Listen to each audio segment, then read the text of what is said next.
Hey guys, tonight we step into Rome like you're slipping into a warm bath. But this one smells faintly of sewage and burning oil, and you probably won't survive this if you take it too literally.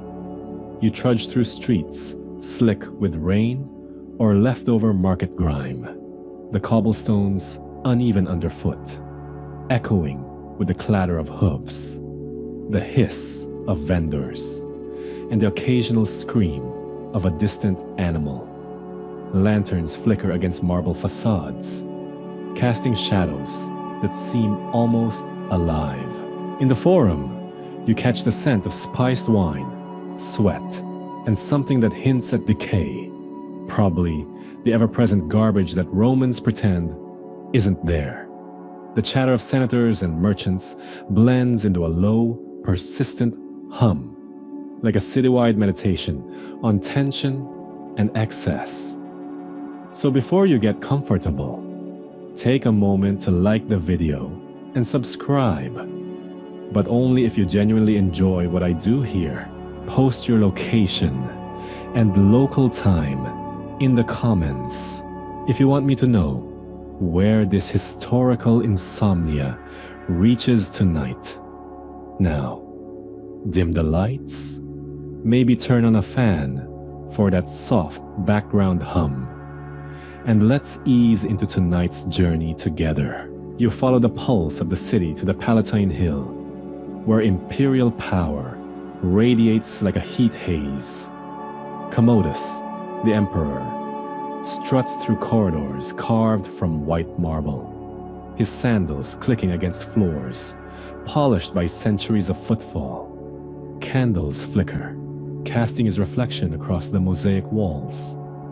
The guards shift nervously, never too close, never too far. His presence is like a living warning.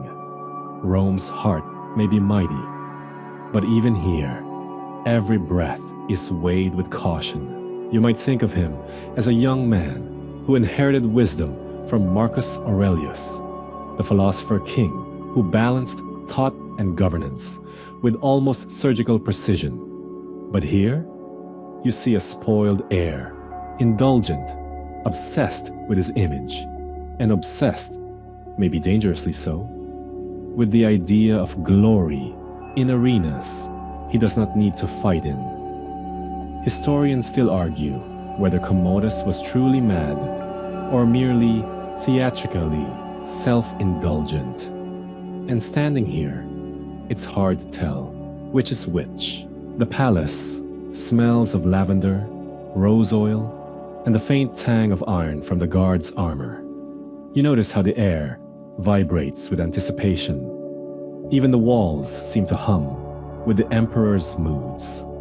A quip escapes your mind, though you'd never dare say it aloud. This is the kind of spa day where someone might die or be executed.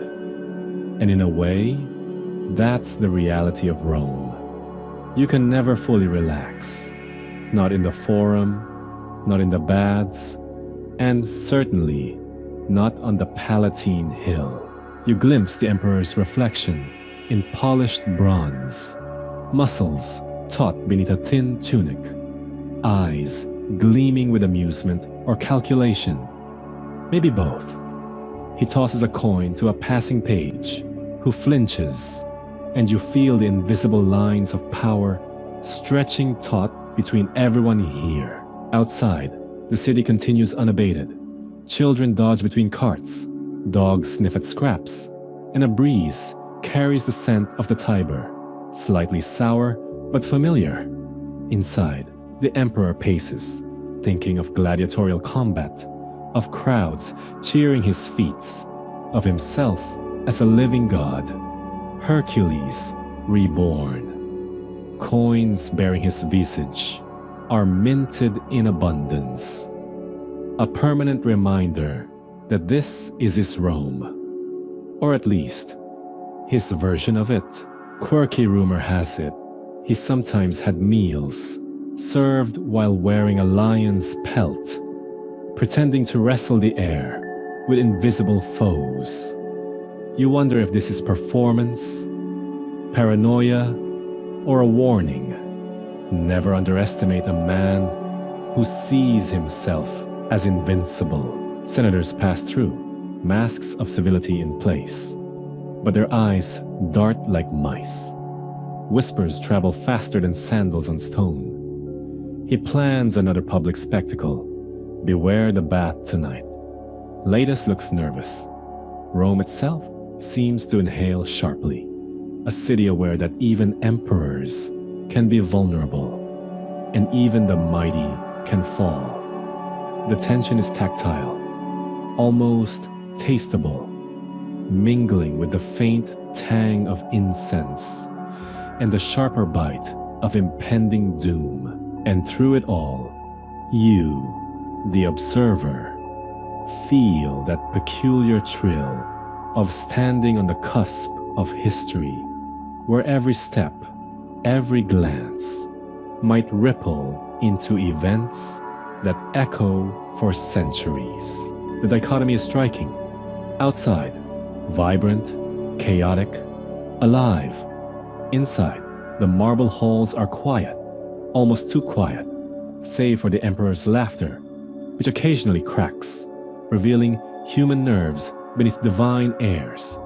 You notice small details, the tilt of a head, the twitch of a guard's eyebrow, a fleeting frown, and realize you are witnessing not just a man, but a stage, a carefully curated spectacle designed to enthrall, intimidate, and obscure reality.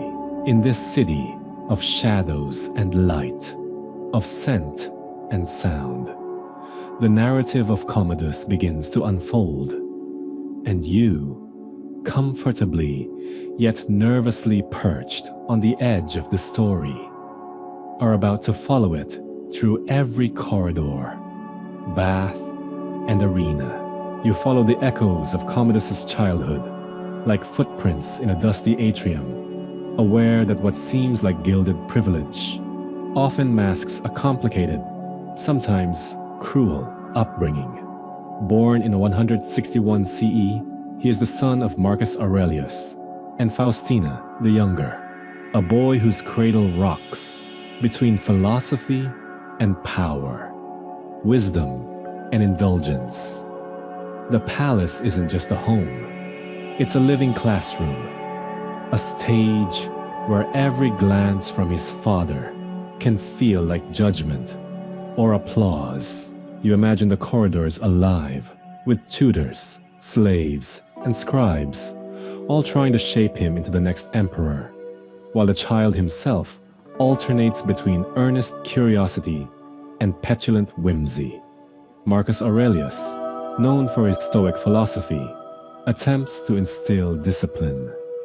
Yet Commodus often treats lessons as mere obstacles to be navigated with charm, clever tricks, or occasionally tantrums that echo through the marbled halls.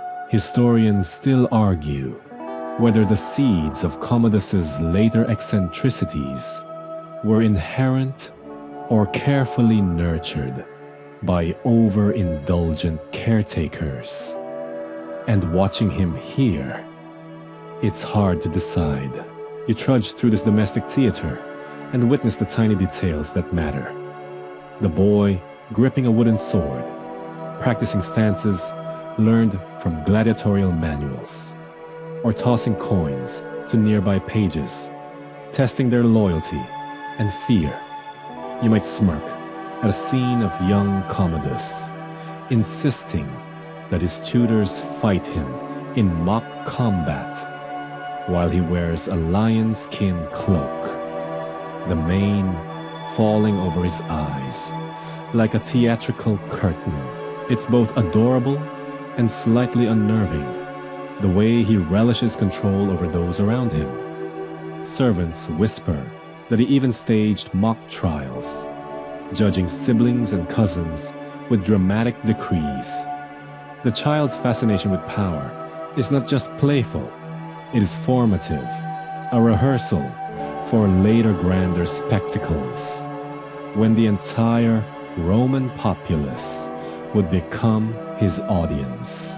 The palace garden offers a fleeting sense of normalcy, a place where Commodus can run barefoot among flowering hedges and fountains that sparkle in the Mediterranean sun.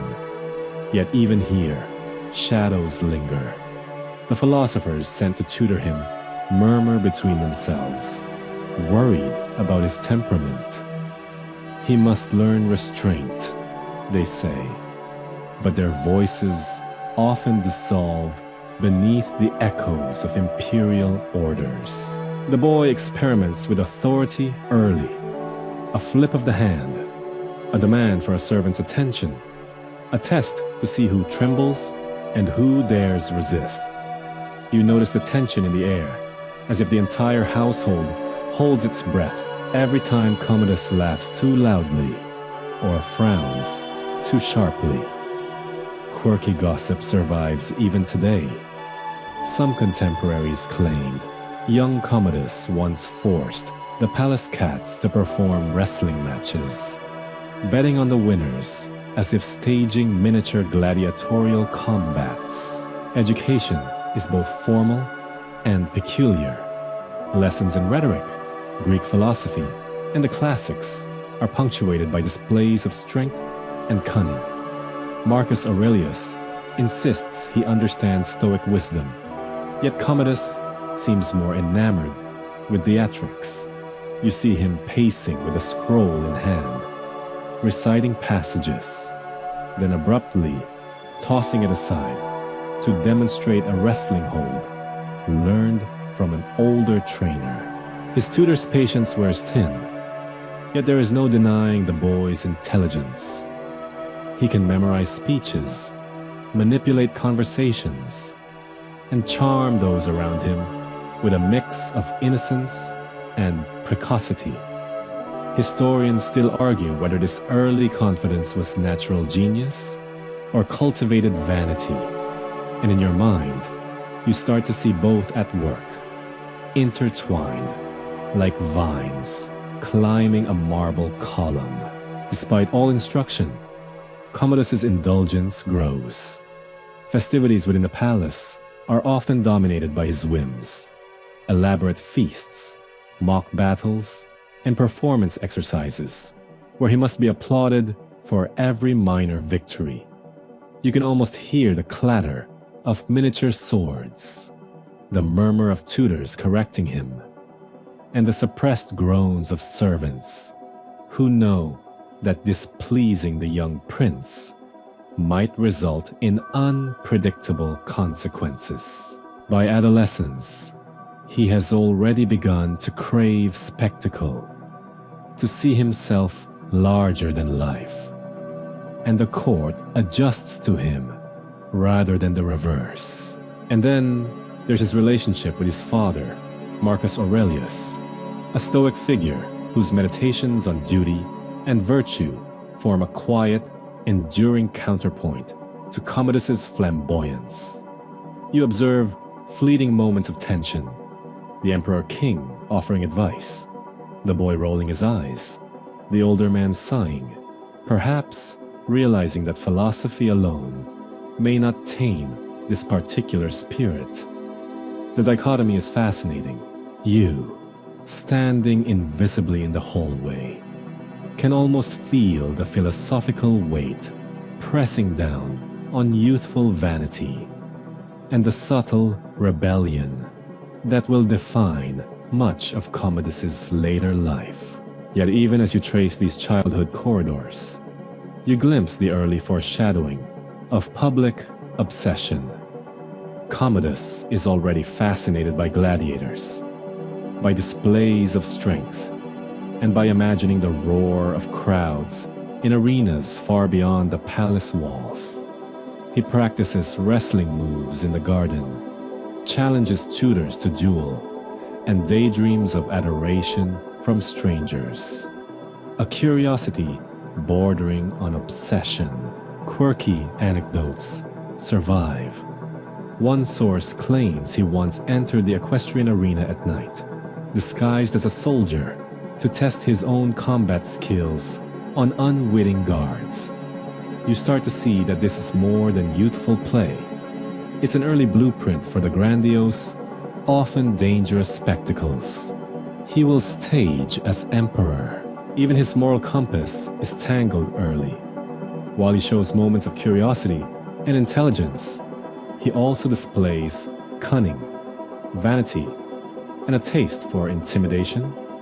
You notice how easily he manipulates the household hierarchy, how quickly servants and tutors learn to anticipate his moods. And yet, for all his precocity, he is still a boy, prone to tantrums, affected by praise, and occasionally capable of genuine affection, especially for his mother. Historians still argue whether his later cruelty was inborn or the result of growing up under immense privilege, surrounded by flattery, and trained to see life as a stage with himself as the protagonist. You, the invisible observer, can't help but feel a mixture of amusement, exasperation, and unease. Here is the young man who will someday strangle a city with his whims. Yet he is still just learning to wrestle a lion in a sunlit garden. By the time you leave the childhood corridors, you're aware of a pattern: intelligence, vanity, theatricality, and a taste for dominance, all wrapped in the gilded cage of imperial expectation. You sense that the seeds of both spectacle and terror have been planted, that the boy who plays with wooden swords will become the emperor who struts through marble halls like a gladiator god, demanding applause and loyalty, whether the city grants it willingly or not. And as you step back into the shadowed corridors of history, you feel the subtle chill of inevitability. Young Commodus, too much daddy, too much palace, already marching toward the stage of Rome itself. You follow the now young Commodus from the polished corridors of the Palatine into the roar and dust of the Colosseum, where Rome's heart pounds with anticipation. The arena is a vast amphitheater, marble bleachers climbing toward the sun, banners flapping, and the scent of sweat, dust, and spiced meat thick in the air. You can almost hear the murmur of the crowd before it crescendos into ecstatic cheers, the kind of applause that seems capable of bending even marble walls with its energy. Commodus walks along the edge of the sand, draped in his gilded tunic, every step measured for dramatic effect, every glance carefully calibrated. You note the contrast. Outside, the city thrives with chaotic energy. Inside, he orchestrates a personal stage. Historians still argue whether these public spectacles were merely vanity or a calculated attempt to cement legitimacy. And watching the young emperor in action, it's hard to tell where theatrics end and genuine ambition begins. The games begin with ceremonial pomp. Trumpets blare, trumpeters strut, and gladiators, both seasoned and novices, march with the precision of soldiers rehearsed for centuries. Commodus does not merely observe, he participates. You watch as he steps into the sandy arena, wielding a wooden sword against a training dummy, or perhaps a lightly restrained opponent, bowing to the crowd's roars. To the senators watching from their elevated boxes, this is either entertaining or horrifying. To the citizens, it is a thrill unlike any other. An emperor who can throw down the gauntlet himself. Yet there's strain beneath the spectacle. Senators shift uneasily, worried that this blending of imperial office and gladiatorial passion blurs lines they thought inviolate.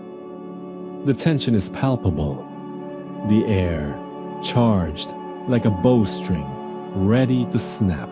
Commodus is obsessed with being seen as a warrior. He commissions coins depicting himself in the likeness of Hercules, club in hand, lion skin draped across his shoulders. You can see why the citizens might cheer. After all, a ruler demonstrating physical prowess is tangible proof of strength. But in private corridors, whispers circulate like shadows. Does he truly lead Rome, or merely entertain it? The line between admiration and fear is thin, and you feel it threading through the palace walls. Quirky accounts suggest that he sometimes participated in staged hunts on the Palatine, releasing animals into controlled enclosures and dispatching them himself, just to ensure the pageantry matched his mythic self-image. The mixture of danger and theater fascinates him, and in turn, captivates or unnerves those around him. You catch glimpses of the emperor's private strain beneath the public bravado. Guards note his restlessness, his sharp glances at potential threats, the way he occasionally tightens his grip on a sword or gestures impatiently during ceremonies. Even in triumph, there's tension. Every cheer carries a hint of potential rebellion, every whispered insult a threat. And yet, he craves the adoration as much as the senators fear his unpredictability. Historians still argue whether Commodus's gladiatorial obsession was symptomatic of genuine insecurity, a manifestation of megalomania, or simply an indulgent hobby taken to extreme lengths. From your invisible perch, in the upper galleries, you see all three, layered like frescoes in a sunlit hall. The games themselves are a sensory overload. You smell roasted meats from concession vendors, feel the heat radiating from the packed sand, hear the clash of wooden swords, and the occasional roar of an exotic beast brought in for spectacle. Commodus thrives in this chaos, moving fluidly among gladiators, occasionally raising a hand to intervene, sometimes allowing minor victories, other times demonstrating superior skill, always aware of eyes upon him. The senator's discomfort is offset by the crowd's adulation, and the emperor's private anxieties swirl beneath a polished veneer of confidence and command. Behind the public veneer, you notice subtle, almost imperceptible cracks. Senators exchange glances, allies of Marcus Aurelius, accustomed to measured governance, flinch at Commodus's flamboyance. Freedmen, often overlooked in history, maneuver quietly for influence, their loyalty tethered not to Rome itself, but to the man who can grant privileges in a moment of favor. You sense the tension mounting, like a cord stretched tight. The more Commodus basks in adoration, the more political fissures widen, hidden behind smiles and ritual bows. There's also an element of performance that verges on obsession. Commodus sometimes orders fights where the outcome is rigged, not for fairness, but for spectacle. You catch a subtle quirk.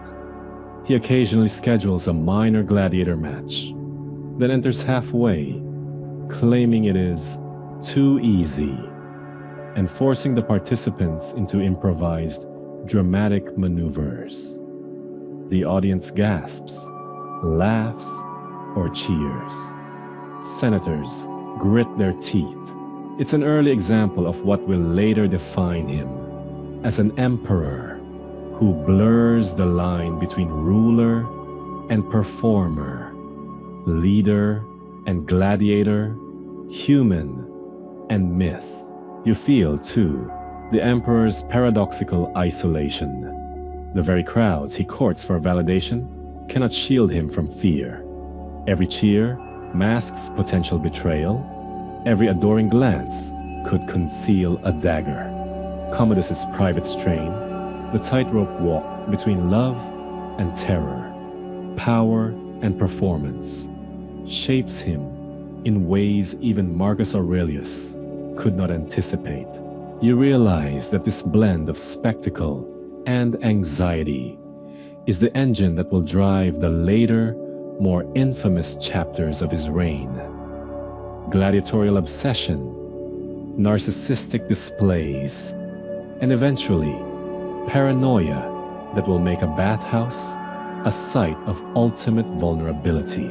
And so, moving through the sand, through the cheers and whispers, you see the emperor's dual reality, adored yet isolated, performing yet strained, adored yet feared. The juxtaposition is dizzying, almost theatrical in itself. You catch the flicker of a smirk, a fleeting shadow of unease, and sense that every action Commodus takes in the public eye carries a private toll, a strain visible only to those who look closely, or perhaps only to you, a ghostly observer, tracing the pulses of power and performance. You drift away from the roar of the Colosseum and into the quieter, more treacherous corridors where Rome's real power games play out. The offices of senators, the inner apartments of praetorians, and the shadowed corners of imperial chambers. Commodus may dominate the arena, but here, the air is thick with whispers, cautious glances, and subtle threats.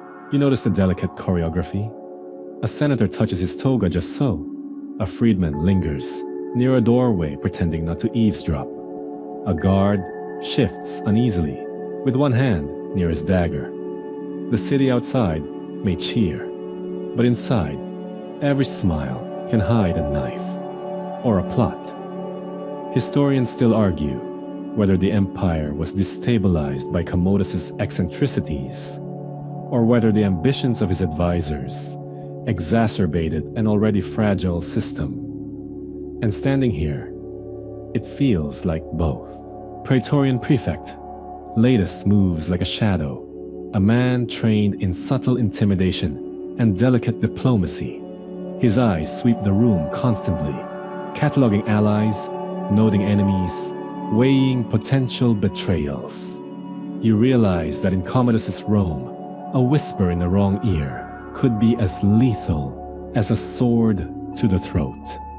Senators, meanwhile, wear civility like armor, nodding to imperial pronouncements, while their minds calculate advantage, revenge, and survival. It's a delicate balance. Too bold, and you risk exile, or worse. Too cautious, and you may miss opportunities to shape imperial policy. You feel a faint thrill standing among these maneuvers, as if watching a deadly chess match in slow motion.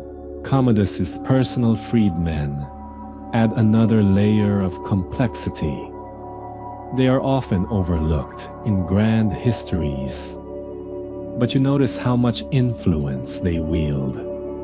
One flick of the wrist, one whispered suggestion, and they can tilt the balance of favor. You catch a peculiar detail. One freedman, seemingly harmless, is rumored to have instructed Commodus in how to enjoy gladiatorial combat from a position of maximum dramatic effect, shaping the emperor's eccentric public persona almost as much as political counsel. Historians still debate how much power these freedmen truly had versus the imagined influence of later chroniclers eager to color Commodus's court with intrigue. The palace air is heavy with invisible toxins, suspicion, flattery, and the subtle sting of fear. You notice senators passing notes under tables, guards exchanging coded gestures, even a cook's glance carrying silent warnings. The politics of the palace are suffused with duplicity. Commodus, increasingly aware of potential conspiracies, sometimes responds unpredictably. He may praise an advisor one moment, humiliate them publicly the next, or summon a soldier to test loyalties. You shiver at the realization that this is a living exercise in risk assessment. One wrong calculation could shift an entire chain of command into chaos. You overhear a private meeting, the kind historians describe in vague phrases like behind closed doors. Latus and a few loyalists discuss possible threats, their conversation hushed but urgent. They debate the reliability of certain senators, the mood of the Praetorian Guard, and the loyalty of Commodus's closest companions. One frets about a rumor that Commodus has begun trusting Narcissus, a wrestler of immense strength and cunning, more than any senator. Another warns that the emperor's taste for spectacle may mask insecurity. Quirky anecdotes persist even in modern retellings. Some sources claim that Latus once staged a minor poisoning of a grape to test the vigilance of palace servants, just to gauge potential vulnerabilities. The political tension has a tactile quality. You notice how the walls seem to close in as plots intersect, a suffocating mesh of ambition, fear, and opportunity. Every gesture is calculated, a bow that conveys obedience but hints at defiance, a whispered joke with a hint of menace, a fleeting touch on the hilt of a dagger. You realize that Commodus, despite his apparent indifference to protocol in public arenas, is acutely aware of these games. He has trained himself to read subtle cues, yet the constant vigilance exacts a private toll, a strain of paranoia that tightens like a vice with every day in power. Even the so-called loyal advisors have their quirks. Some, like the court astrologer, interpret omens and star alignments, offering guidance on when to attend the baths, declare a festival, or summon senators. Others engage in more physical forms of persuasion, a careful slip of a knife, a staged accident, or subtle intimidation. It's a palace alive with tension, where even laughter carries a double meaning, and you sense that every alliance is fragile. Historians still argue whether Commodus's eventual assassination was the result of his own missteps or the culmination of centuries of imperial intrigue that simply found him unprepared for survival. Standing in these rooms, it feels almost inevitable. The threads of conspiracy are woven so tightly that one spark could ignite the entire house. Outside, the city continues with indifferent cheer, but inside, you can almost taste the poison in the air. Not literal, though, that exists too, but metaphorical, the venom of ambition and fear. You sense the subtle rhythms of the palace. A guard shifts a chair. A senator coughs. A freedman smiles too broadly. Each action, minor in isolation, contributes to an invisible scorecard, tallying loyalty, influence, and threat. You feel your pulse quicken, aware that you are witnessing a theater of politics as lethal as any gladiatorial contest. where skill with words, gestures, and timing can mean life or death. As you leave these chambers for a balcony overlooking the city, you notice the contrast. Below, ordinary Romans buy bread, gossip, and cheer at spectacles, oblivious to the invisible battles above. The palace, with its advisors, freedmen, and carefully curated dangers, operates on a hidden logic. You realize that public adoration and private paranoia are two halves of the same coin, spinning endlessly in Commodus's world. And as you step back, you understand that understanding Rome requires more than observing the arenas. It requires seeing the invisible currents that guide the emperor's hand, and sometimes the hands of those poised to replace him.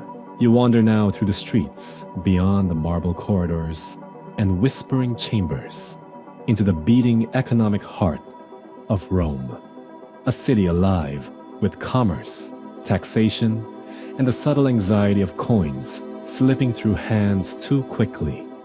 Markets sprawl in chaotic brilliance, fruit piled in dizzying pyramids, fish glistening on wooden stalls, fabrics dyed in colors so vivid they almost hurt the eyes. You smell roasted grain mingling with the sharper tang of wine and olive oil, hear the braying of mules pulling overloaded carts, and feel the uneven cobblestones beneath your sandals.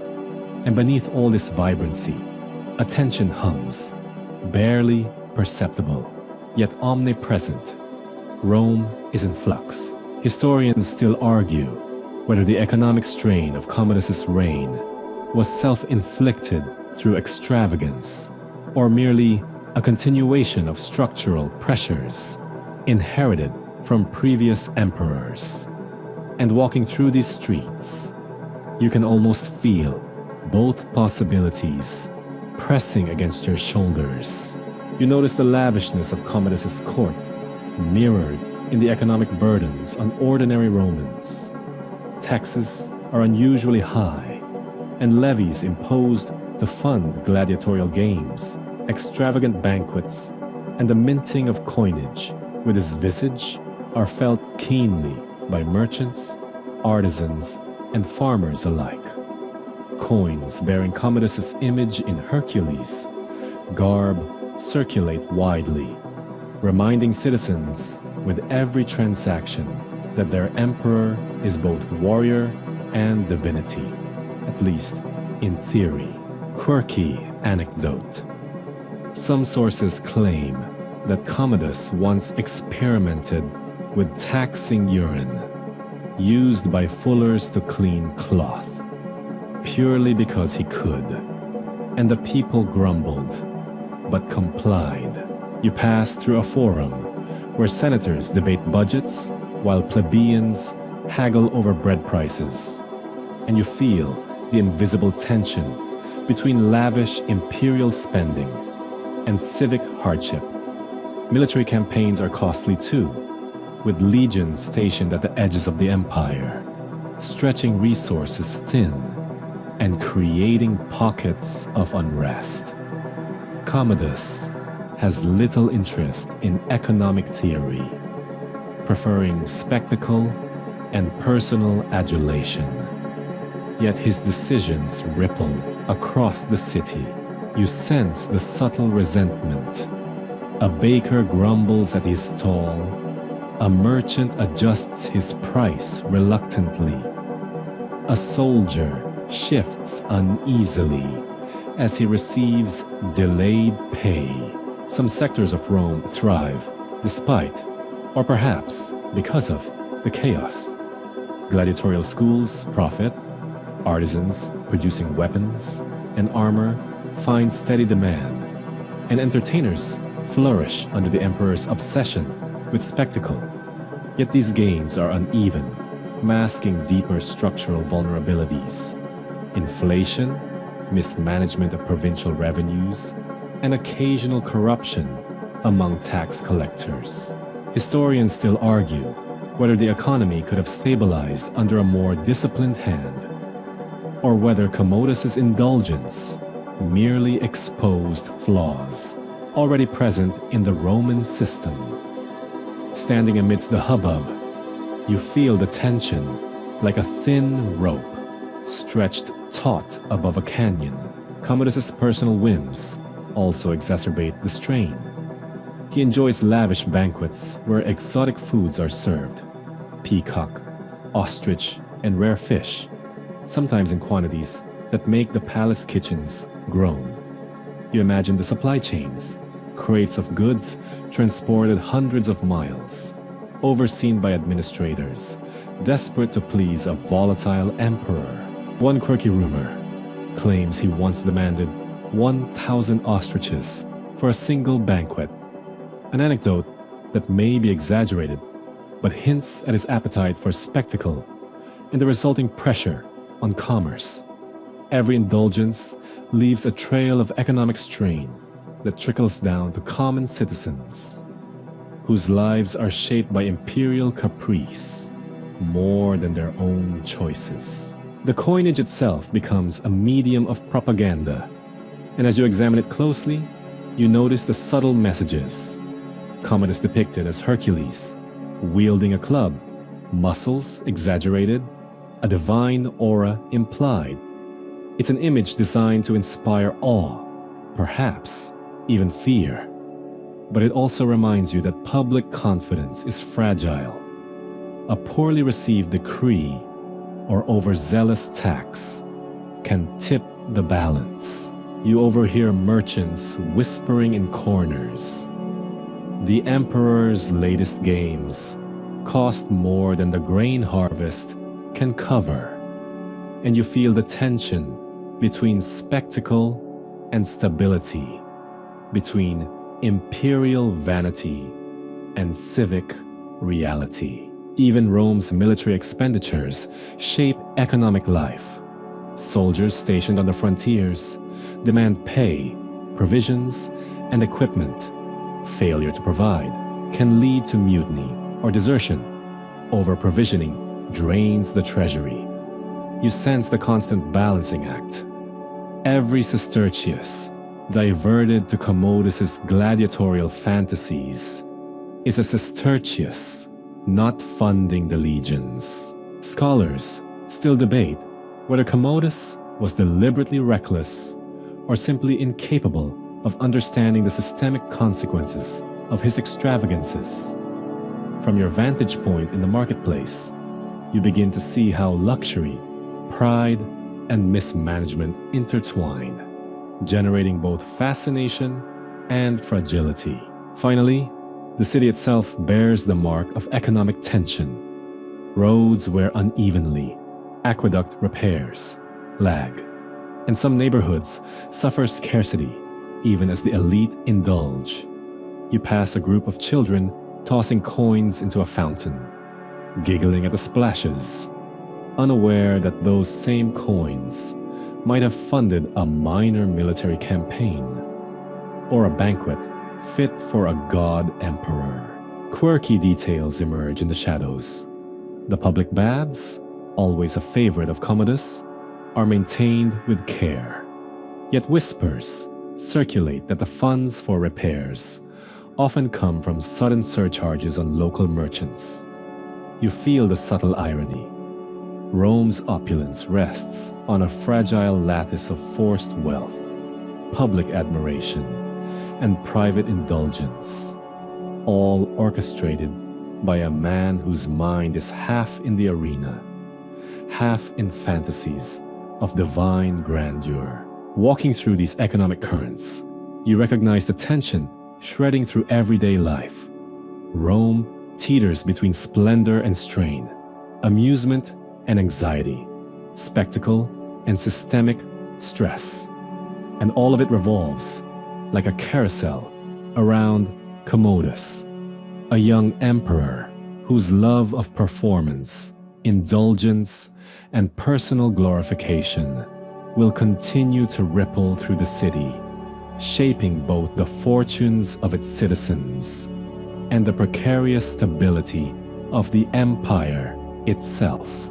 You sense that every coin exchanged, every tax collected, every exotic feast or gladiatorial game is part of a larger drama, one where the consequences of whimsy and extravagance may one day converge in ways no one can yet predict. You step now into the mind of Commodus as he begins to fully inhabit the persona that will define his reign. Hercules incarnate, walking through Rome, not merely as emperor, but as a living god. The palace walls themselves seem to vibrate with the drama of his imagination. You see him standing before a mirror, muscles tense beneath a finely woven tunic, lion skin draped across his shoulders, club in hand, and a faint smirk as he flexes, checking the reflection of divine strength. Candles flicker, throwing his shadow across the marble, exaggerating the illusion of power. Historians still argue whether Commodus's identification with Hercules was the product of personal delusion, political strategy, or a combination of both. But standing here, you can almost feel his conviction in every gesture. Outside, the city hums with ordinary life, oblivious to the theatrical transformation taking place behind palace doors. Inside, Commodus practices the Herculean persona relentlessly, striking poses, imagining battles with unseen beasts, and rehearsing speeches that cast him as savior, hero, and judge. You notice the odd little details. He insists on wearing sandals, embossed with lion motifs. He occasionally enters the dining hall, brandishing a club, and demanding servants present him with food in a ceremony reminiscent of myth. Quirky anecdotes suggest he once renamed the months after his own victories and personal attributes, turning the calendar into a reflection of himself. Citizens, meanwhile, begin to see his image not only on coins, but in murals, statues, and reliefs, each depicting him with exaggerated musculature and divine attributes. Commodus's obsession with spectacle extends to the arena as well. You follow him as he strides into the Colosseum, draped in a lion skin cloak, wielding a club heavier than necessary, and facing gladiators trained to show him in heroic light. The crowds cheer, of course. There's a thrill in watching an emperor so audacious, so larger than life. But behind the cheers lies tension. Senators frown in their marble boxes, worried that the line between entertainment and governance is being blurred beyond recognition. Freedmen and praetorians exchange subtle glances, calculating the risk and reward of supporting this performance-driven ruler. Historians still argue whether Commodus's arena antics were mere vanity or a politically shrewd way to secure popular support. Either way, it is clear that spectacle is as essential to him as breath. The emperor's obsession with Hercules permeates all aspects of his daily life. Baths are adorned with lion imagery, jewels are fashioned in the shape of clubs, and even meals are consumed with a ritualistic flourish, reminiscent of mythic banquets. You notice him tossing coins to bystanders with theatrical flair, insisting that all interactions with him carry a sense of grandeur.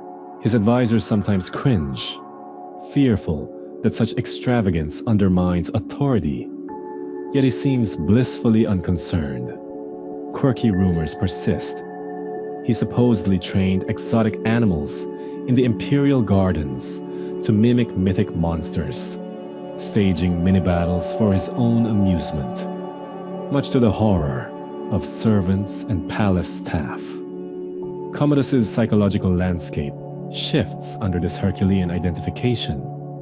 He begins to perceive slights as monstrous challenges, every insult or hesitation from a senator as a potential threat, demanding dramatic redress. You can almost feel the tension, like taut strings of a lyre, vibrating with anticipation of the next confrontation. His personal guards adapt, some offering cautious advice, others indulging his whims to avoid the consequences of defiance. Historians still argue whether this self-deification contributed to the paranoia that ultimately led to his downfall. And observing him here, you recognize how intertwined ego and danger have become. Public displays reinforce the mythos. Commodus commissions coinage depicting himself in Hercules garb, sometimes with subtle symbols of victory. Club raised, lion's head at his feet, divine aura radiating outward. Citizens handling these coins daily are reminded not only of the emperor's strength, but of the performance expected from him, and by extension, the city itself. Even mundane civic functions, attending Senate meetings, judging disputes, receiving petitions, are staged as ceremonial affirmations of divine authority. You notice that every gesture, every word, every pose is carefully orchestrated to merge imperial power with mythic image. Behind closed doors, however, the Herculean facade does not entirely mask insecurity. Commodus tests loyalty in subtle and sometimes cruel ways, challenging servants and advisors to anticipate his whims, rewarding some with favor, punishing others with social humiliation. You sense a precarious balance. His divinity is proclaimed, yet it relies entirely on the careful management of perception, obedience, and spectacle. Quirky stories survive of him demanding that gladiators fight him while he adopts Herculean stances, sometimes in full costume, forcing the men to adapt their skills to his theatrical flourishes rather than conventional combat. Even in moments of repose, Commodus cannot entirely shed the Hercules persona. He sleeps with murals of mythical battles on the ceiling, practices swordplay in private chambers, and consults astrologers to ensure that his Herculean identity aligns with cosmic favor. Historians still argue whether his obsession with self-deification was a coping mechanism, a political tool, or simply unbridled narcissism.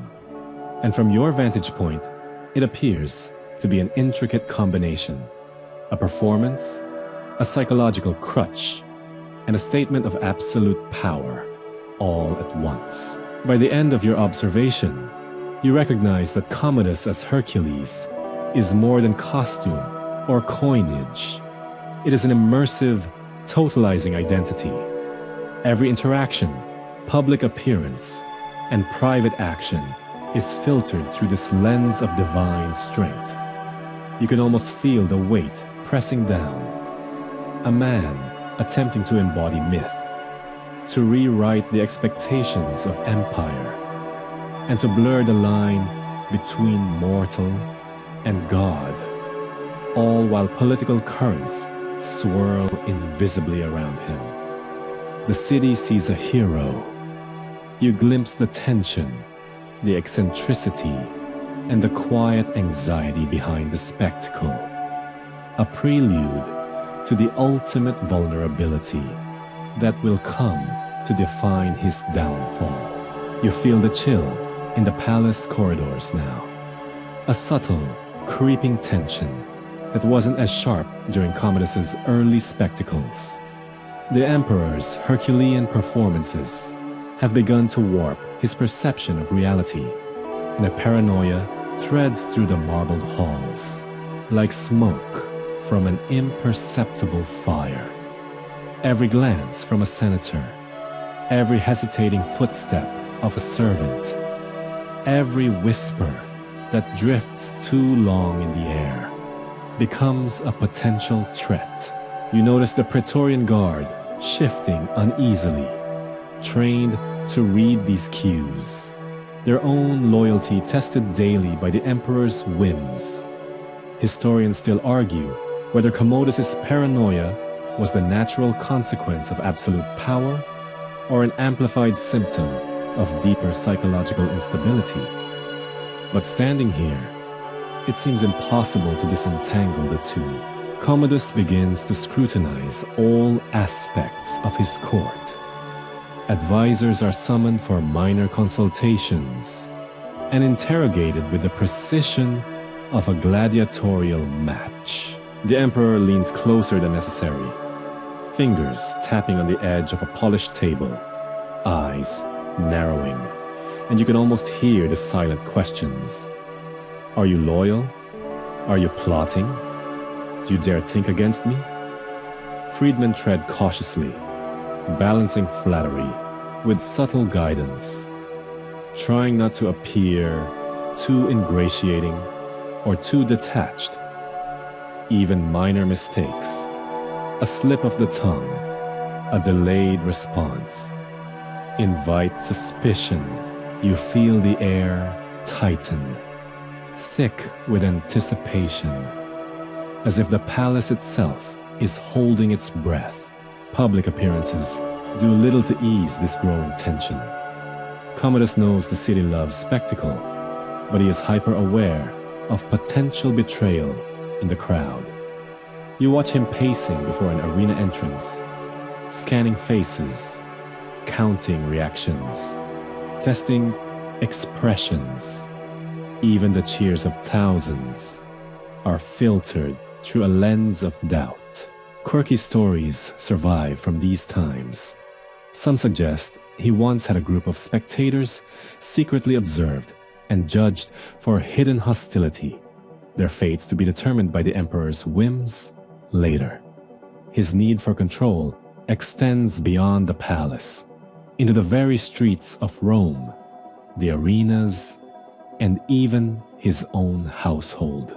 The Praetorian prefect, Latus, becomes both confidant and enabler.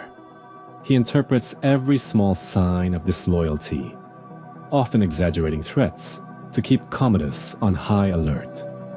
You notice subtle signs of this dynamic: whispered warnings, hastily redirected servants, the sudden presence of additional guards during private meetings. Commodus listens intently, nods with gravity, and occasionally acts preemptively, sometimes executing minor punishments or humiliating a perceived threat to demonstrate vigilance. Historians still argue whether Latus's interventions were protective, opportunistic, or quietly manipulative, and you see shades of all three as you watch from the shadows. Commodus's private chambers reflect this heightened paranoia. Weapons are always within reach, personal attendants scrutinized for loyalty, and even the arrangement of furniture and curtains is altered to optimize surveillance and security. You sense the undercurrent of tension as he consults astrologers, omens, and dream interpreters, seeking reassurance that the heavens favor his reign. Quirky tales suggest he sometimes tested his inner circle by staging mock threats, having slaves or gladiators perform surprise attacks to observe reactions, blurring the line between reality and rehearsal. The psychological strain on those around him is palpable. and you feel it almost physically, as if the palace itself vibrates with silent anxiety. Even routine matters become exercises in vigilance. Meals are orchestrated with care, each movement measured. You notice subtle patterns. Commodus eats with one hand poised on a dagger, surveys doors and windows before reclining, and occasionally summons a guard to question minor staff. Every interaction is a test of loyalty, and the tension is contagious. Advisors whisper to one another, calculating the risks of truth versus flattery, while the emperor's gaze scans for any hint of deception. Historians still argue whether his extreme caution was justified by actual conspiracies or magnified by his obsessive self-image as Hercules and divine ruler. The paranoia extends to family and close companions. Commodus fears betrayal, even from those he favors, and you notice the subtle oscillation between intimacy and suspicion. Confidants are scrutinized not only for loyalty, but for subtle signs of ambition, envy, or resentment. He tests relationships constantly, sometimes rewarding obedience with lavish gifts, other times demonstrating his power through sudden acts of humiliation. You feel the nervous energy as advisors navigate this delicate terrain, understanding that misreading a glance or tone could be catastrophic.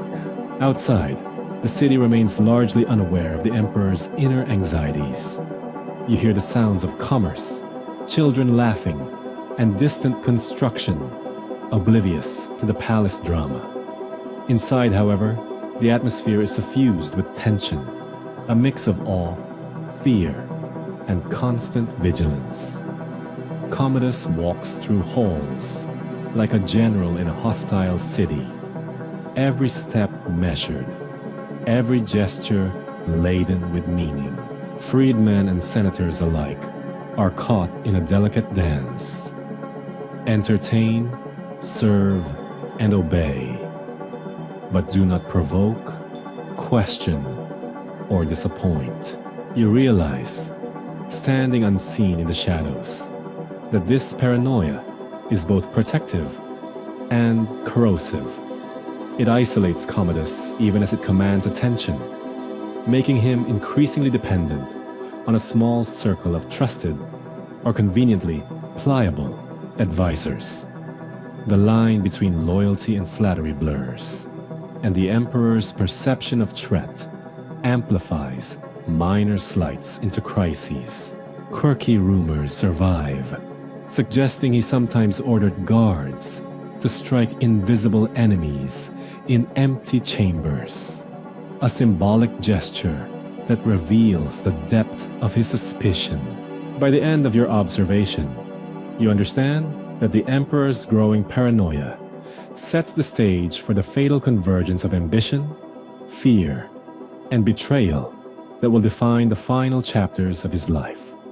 Every glance, whisper, and calculated smile now carries potential consequences. The grand arenas, lavish banquets, and Herculean pageantry are all backdrops to an invisible game of life and death vigilance, a psychological crucible where every participant must balance service with survival. You feel the tension like a drum beat, resonating through marble and flesh alike, as history prepares to tighten its grip on Commodus and the world around him. You slip through the palace corridors with an almost ghostly awareness, catching fragments of conversations, the faint click of sandals on marble, the low rustle of folded togas, all of it under a canopy of suspicion so thick you could slice it with a dagger. Murmurs of assassination have begun to drift like smoke through the air. Servants whisper, senators glance nervously at one another, and even the guards, supposedly loyal, exchange furtive looks. Commodus is both aware and dismissive of the whispers, performing Herculean theatrics in public while privately tightening the grip of fear around his court. Historians still argue whether these early rumors were mere paranoia or evidence of genuine plots. But standing here, you feel the danger, as if it presses on your chest. The seeds of conspiracy are planted in subtle ways. Senators frustrated with Commodus's theatrical rule and lavish spending see opportunity in secrecy. You witness the careful calibration of conversation, hints dropped in the right ear, letters written in cipher, servants bribed or threatened to provide information. Even the Praetorian prefect Latus, for all his loyalty, maintains cautious contingency plans, aware that a single misstep could topple the emperor and engulf the city in chaos. You feel the tension rising like a tide. Each whisper carries weight. Each glance is a potential signal for action. And you sense that the court is becoming a living chessboard. Pieces moving with deadly precision. Commodus's paranoia only intensifies the effect. He tests his closest allies constantly, staging minor trials or challenges to gauge their loyalty. Quirky anecdotes survive. Some claim he once had a loyal servant pretend to faint, observing how others reacted, interpreting gestures and expressions as indicators of conspiracy. Every perceived slight, every hesitation becomes a potential spark for suspicion, and the emperor's growing unease spreads like a contagion through the palace. Advisors become cautious to the point of rigidity, weighing each word before speaking, balancing honesty against flattery with a delicate, almost unbearable precision. The city itself continues, oblivious. The bustling streets a stark contrast to the palace tension. You hear merchants calling, children laughing, the clang of tools on distant construction. Yet the palace seems suspended in a separate, more dangerous reality. Inside, small conspiracies form. Whispered exchanges about methods, timing, and participants, often tested through intermediaries to avoid detection. You notice the delicate network of risk management that develops, a web of secrecy and coded gestures intended to evade the emperor's scrutiny while advancing latent ambitions. Historians still argue whether Commodus's eventual assassination was the result of genuine plots, long in motion, or a culmination of impromptu desperation by those closest to him. The Praetorian Guard is both a shield and a potential threat. You watch as soldiers, paid for loyalty but not immune to fear or opportunity, shift positions subtly, their eyes alert for commands or signs of dissent. You sense that some are already evaluating which side offers the better chance of survival, even as they perform flawless duty in public. The tension is electric. Each moment carries the weight of unspoken possibilities. Combinations of envy, fear, and pragmatic calculation intermingle in a dangerous cocktail. Within the palace, even minor incidents take on ominous significance. A misplaced dagger, a servant arriving late, or a misheard phrase can trigger suspicion and set the gears of potential conspiracy into motion. You notice Commodus reacting to these signs with a mix of theatricality and quiet anxiety. Sometimes, dismissing events with a wave. Other times, interrogating witnesses, always calculating, always measuring loyalty. Quirky stories note that he sometimes tested guards and courtiers with staged accidents or false threats, gauging reactions as if the palace itself were a gladiatorial arena. The atmosphere is thick with psychological tension. You feel it pressing through the walls, echoing in the vaulted ceilings, resonating in the marble floors. Every gesture, every conversation, every movement is weighted with meaning.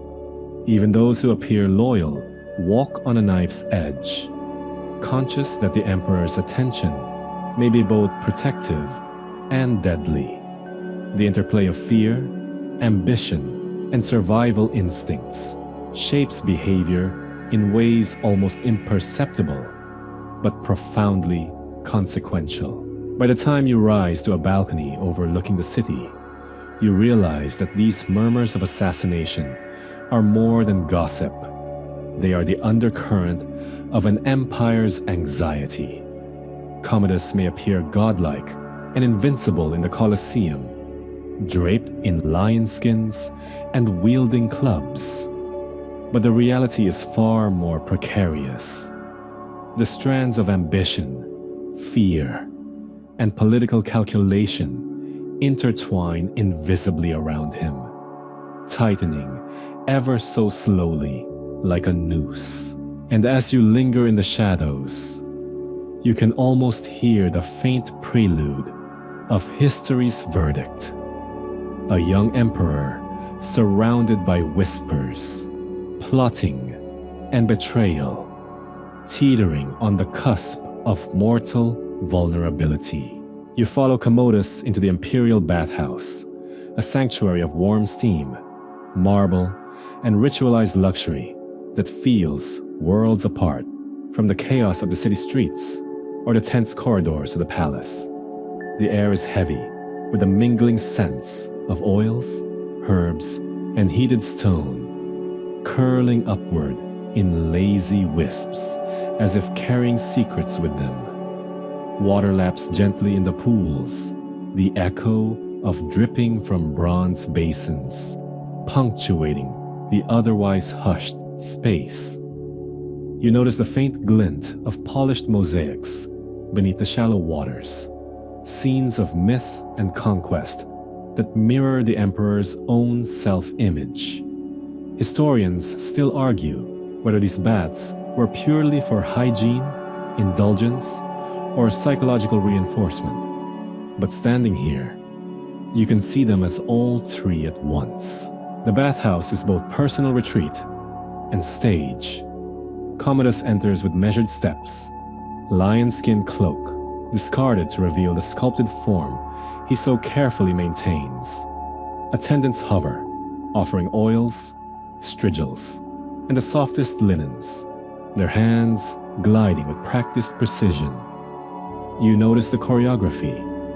Every gesture is designed to impress, every glance calculated to affirm dominance and control. Quirky anecdotes suggest that Commodus sometimes arranged miniature mock battles in the shallows, directing servants or gladiators to mimic mythical confrontations, while he judged their technique.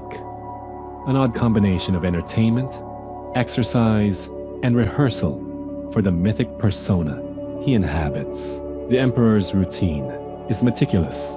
He moves from hot pools to tepid, from oil application to vigorous scrubbing, each step timed, each sensation amplified. The warmth of the water is both comfort and ritual, allowing him to shed not only the grime of the city, but the psychological weight of paranoia.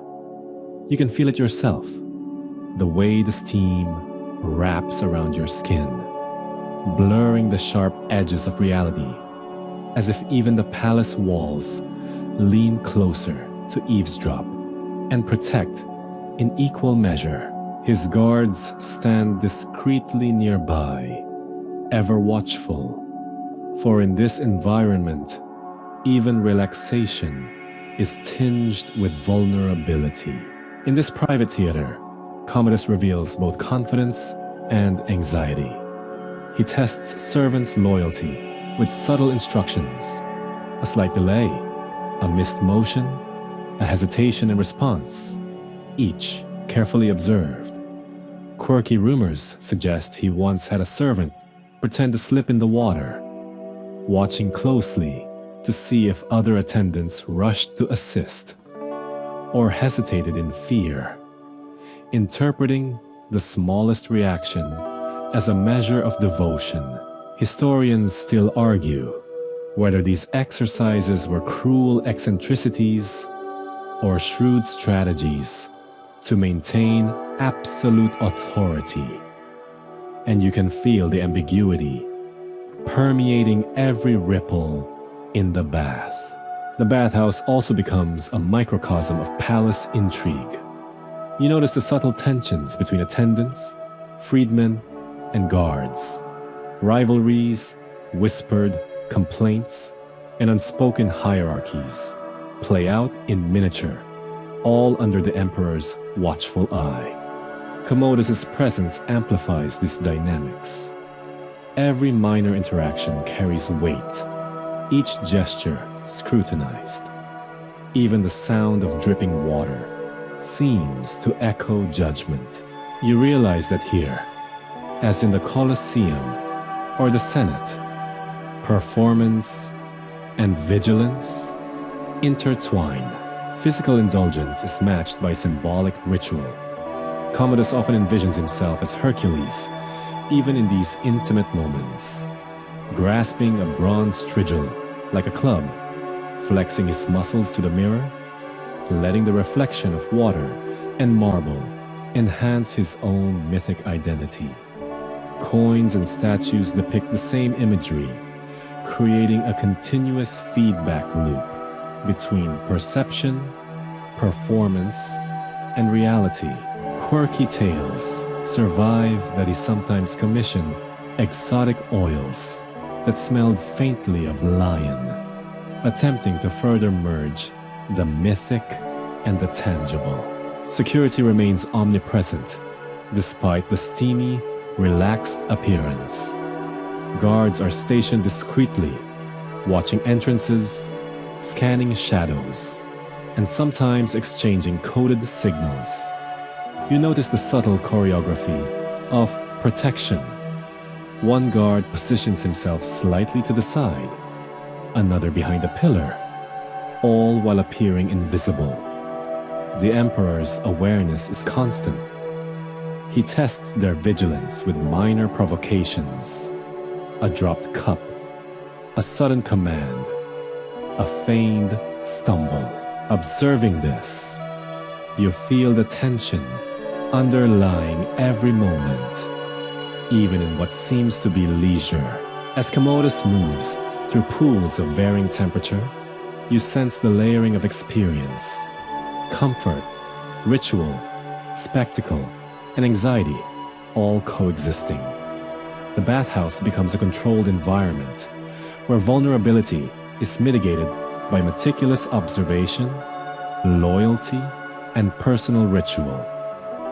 Historians still debate whether the emperor's obsessive bathing practices were typical of elite Romans or an extension of his idiosyncratic need for control and performance. Standing here, you can see why both interpretations have merit. Finally, the bathhouse foreshadows the emperor's eventual downfall. It is a place where indulgence, paranoia, and performance intersect, where even water and steam cannot wash away the constant vigilance that his position demands. You feel the paradox.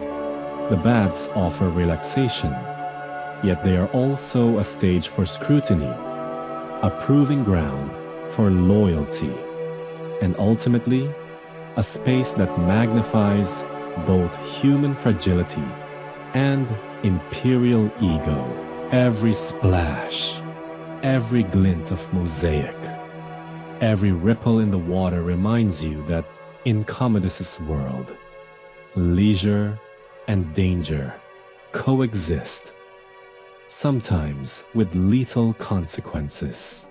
You move through the palace corridors again, this time toward a quieter, more exclusive chamber, where a new figure is about to enter Commodus's life.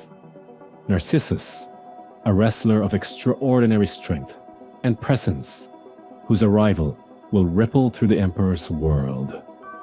The air feels charged, as if even the walls sense the subtle shift in dynamics. Courtiers and guards pause, exchanging glances as news spreads. A man has arrived who may command the Emperor's attention, influence his behavior, and ultimately participate in the web of loyalty, fear, and ambition that has defined the palace. Historians still argue whether Narcissus was a stabilizing influence, a manipulative opportunist, or simply a pawn in the grand narrative of Commodus's life.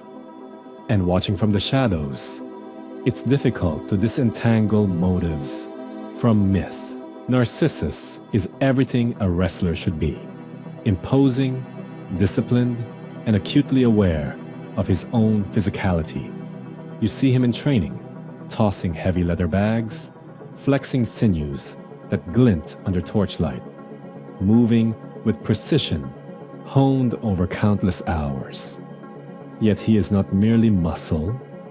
There is intelligence behind his eyes, a quiet calculation, a sense that he understands the delicate line between display and survival. Commodus notices immediately. You feel the subtle tension as their gazes meet for the first time, an unspoken negotiation, a test of boundaries, and a recognition of potential utility.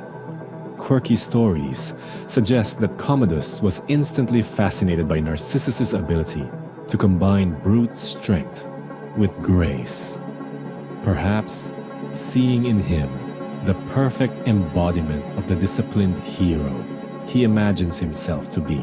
The introduction is orchestrated with ceremony. Narcissus is presented to Commodus in a controlled setting where the Emperor can observe, evaluate, and establish dominance, while simultaneously offering recognition. Attendants arrange the scene carefully. The light catches the wrestler's muscles. The Emperor's robes shimmer, and the presence of the Praetorian Guard underscores the gravity of the encounter. You notice the unspoken rules at play. Narcissus must demonstrate deference without humility, strength without arrogance, and intelligence without overt challenge.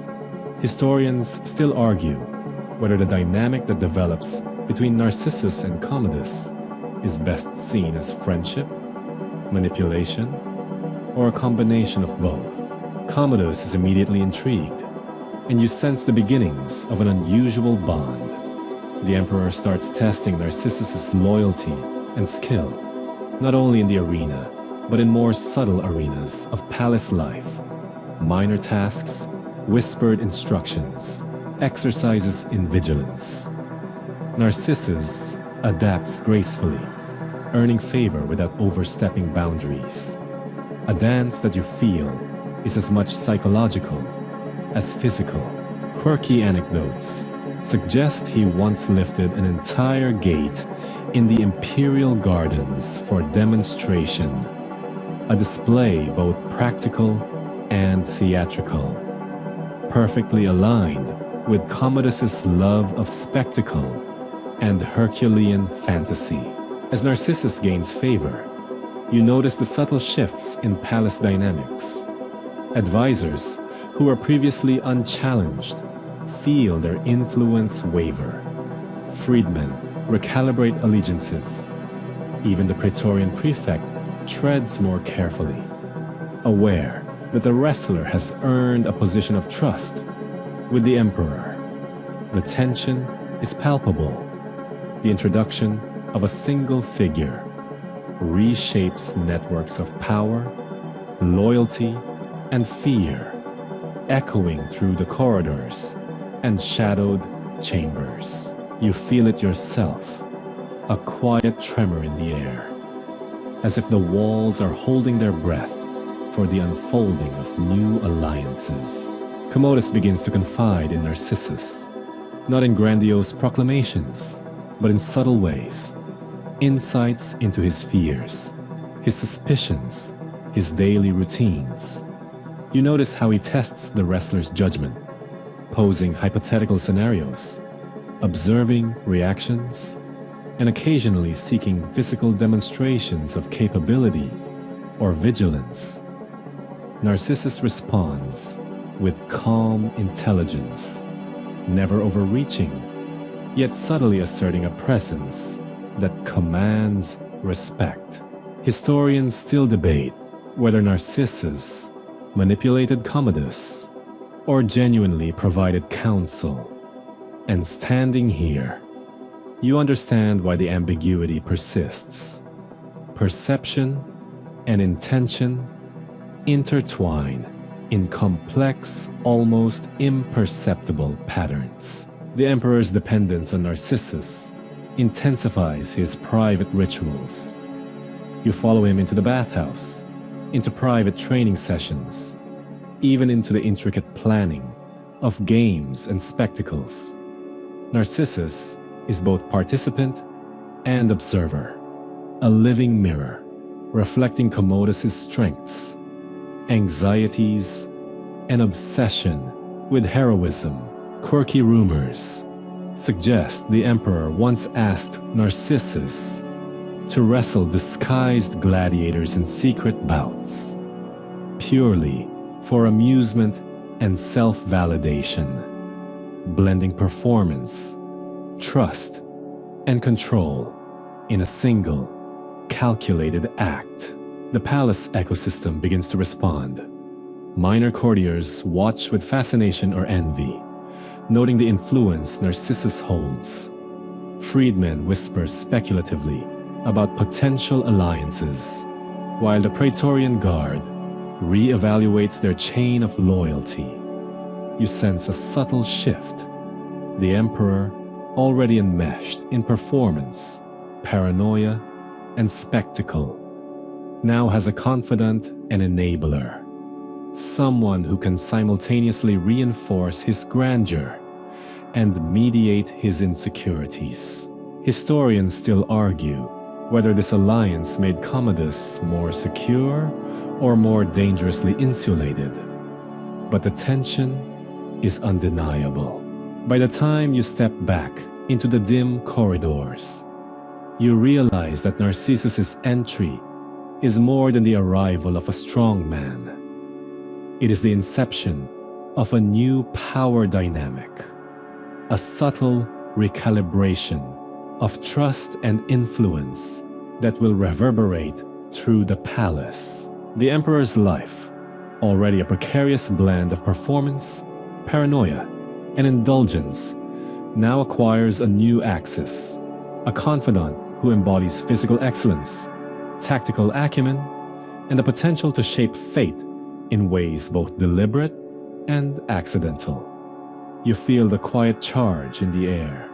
The stage is set for future dramas that will intertwine ambition, loyalty, and the lethal consequences of miscalculation. You tread carefully through the palace once more, this time sensing the tightening grip of conspiracy around Commodus. The air feels heavier, as if every stone in the corridor absorbs whispered schemes and secret intentions. Servants scuttle discreetly along walls, eyes downcast, ears alert. Freedmen exchange coded gestures. Even the Praetorian Guard moves with subtle caution, knowing that a single misstep could ignite a chain reaction of suspicion and violence. Historians still argue whether these plots were the inevitable response to Commodus's erratic behavior, or the result of long-standing political opportunism. And standing here, you feel it is probably a dangerous mix of both. The conspirators are careful, invisible in plain sight. Senators, fearful of the emperor's unpredictability and horrified by his obsession with Herculean spectacle, begin coordinating through intermediaries, passing letters and messages under the guise of routine correspondence. You notice the delicate balance. Each participant must protect their loyalty, maintain plausible deniability, and avoid detection by ever-watchful eyes. The tension is palpable. Even a sneeze or a cough could be misinterpreted as a signal. Quirky tales survive, suggesting that one senator once placed a message inside a loaf of bread, a method so subtle it almost seems humorous in hindsight, yet it illustrates the lengths to which Romans would go to communicate without alerting Commodus. Commodus, meanwhile, drifts between suspicion and performative confidence. He tests his advisors, prompting hypothetical crises to gauge reactions, observing minor gestures and responses for signs of loyalty or treachery. The palace becomes a stage where every glance, every tone of voice carries potential consequence. Freedmen who once moved confidently now hesitate, their instincts sharpened by fear of misinterpretation. Historians still debate whether Commodus's surveillance and testing of allies was excessive or merely appropriate given the stakes. But from your vantage point, it seems both obsessive and inevitable given his psychological state. The Praetorian prefect Latus plays a pivotal role in this tightening web. You notice the subtle interplay between him and the conspirators. Discreet warnings, carefully measured delays, strategic nudges that maintain a semblance of loyalty while guiding events toward an eventual resolution.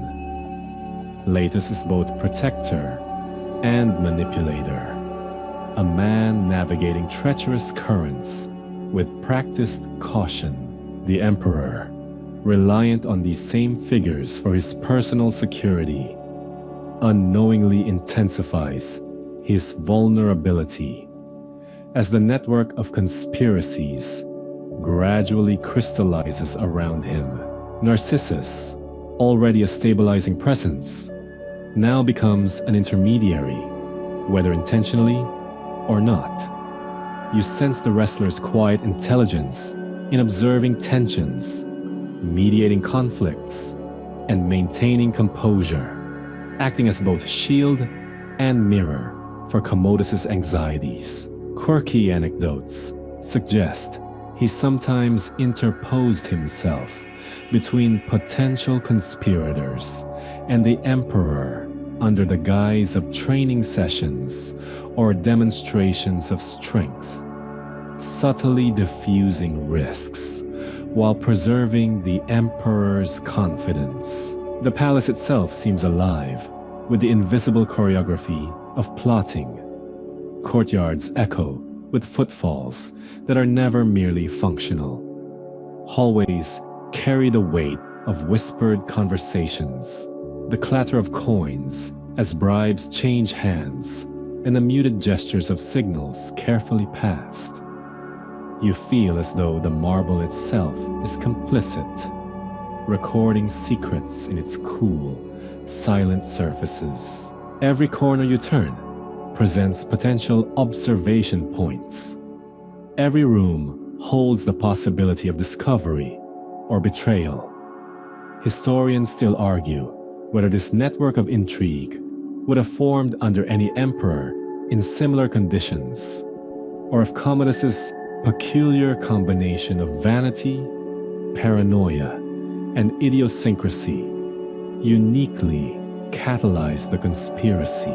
Even the simplest of routines, attendance at banquets, review of gladiatorial games, or casual walks through gardens, become exercises in vigilance. You notice servants aligning subtly, adjusting positions to maintain sight lines, and whispering minor reassurances to one another. The emperor's testing of loyalty continues unabated. A question asked, a gesture observed, a reaction noted and catalogued.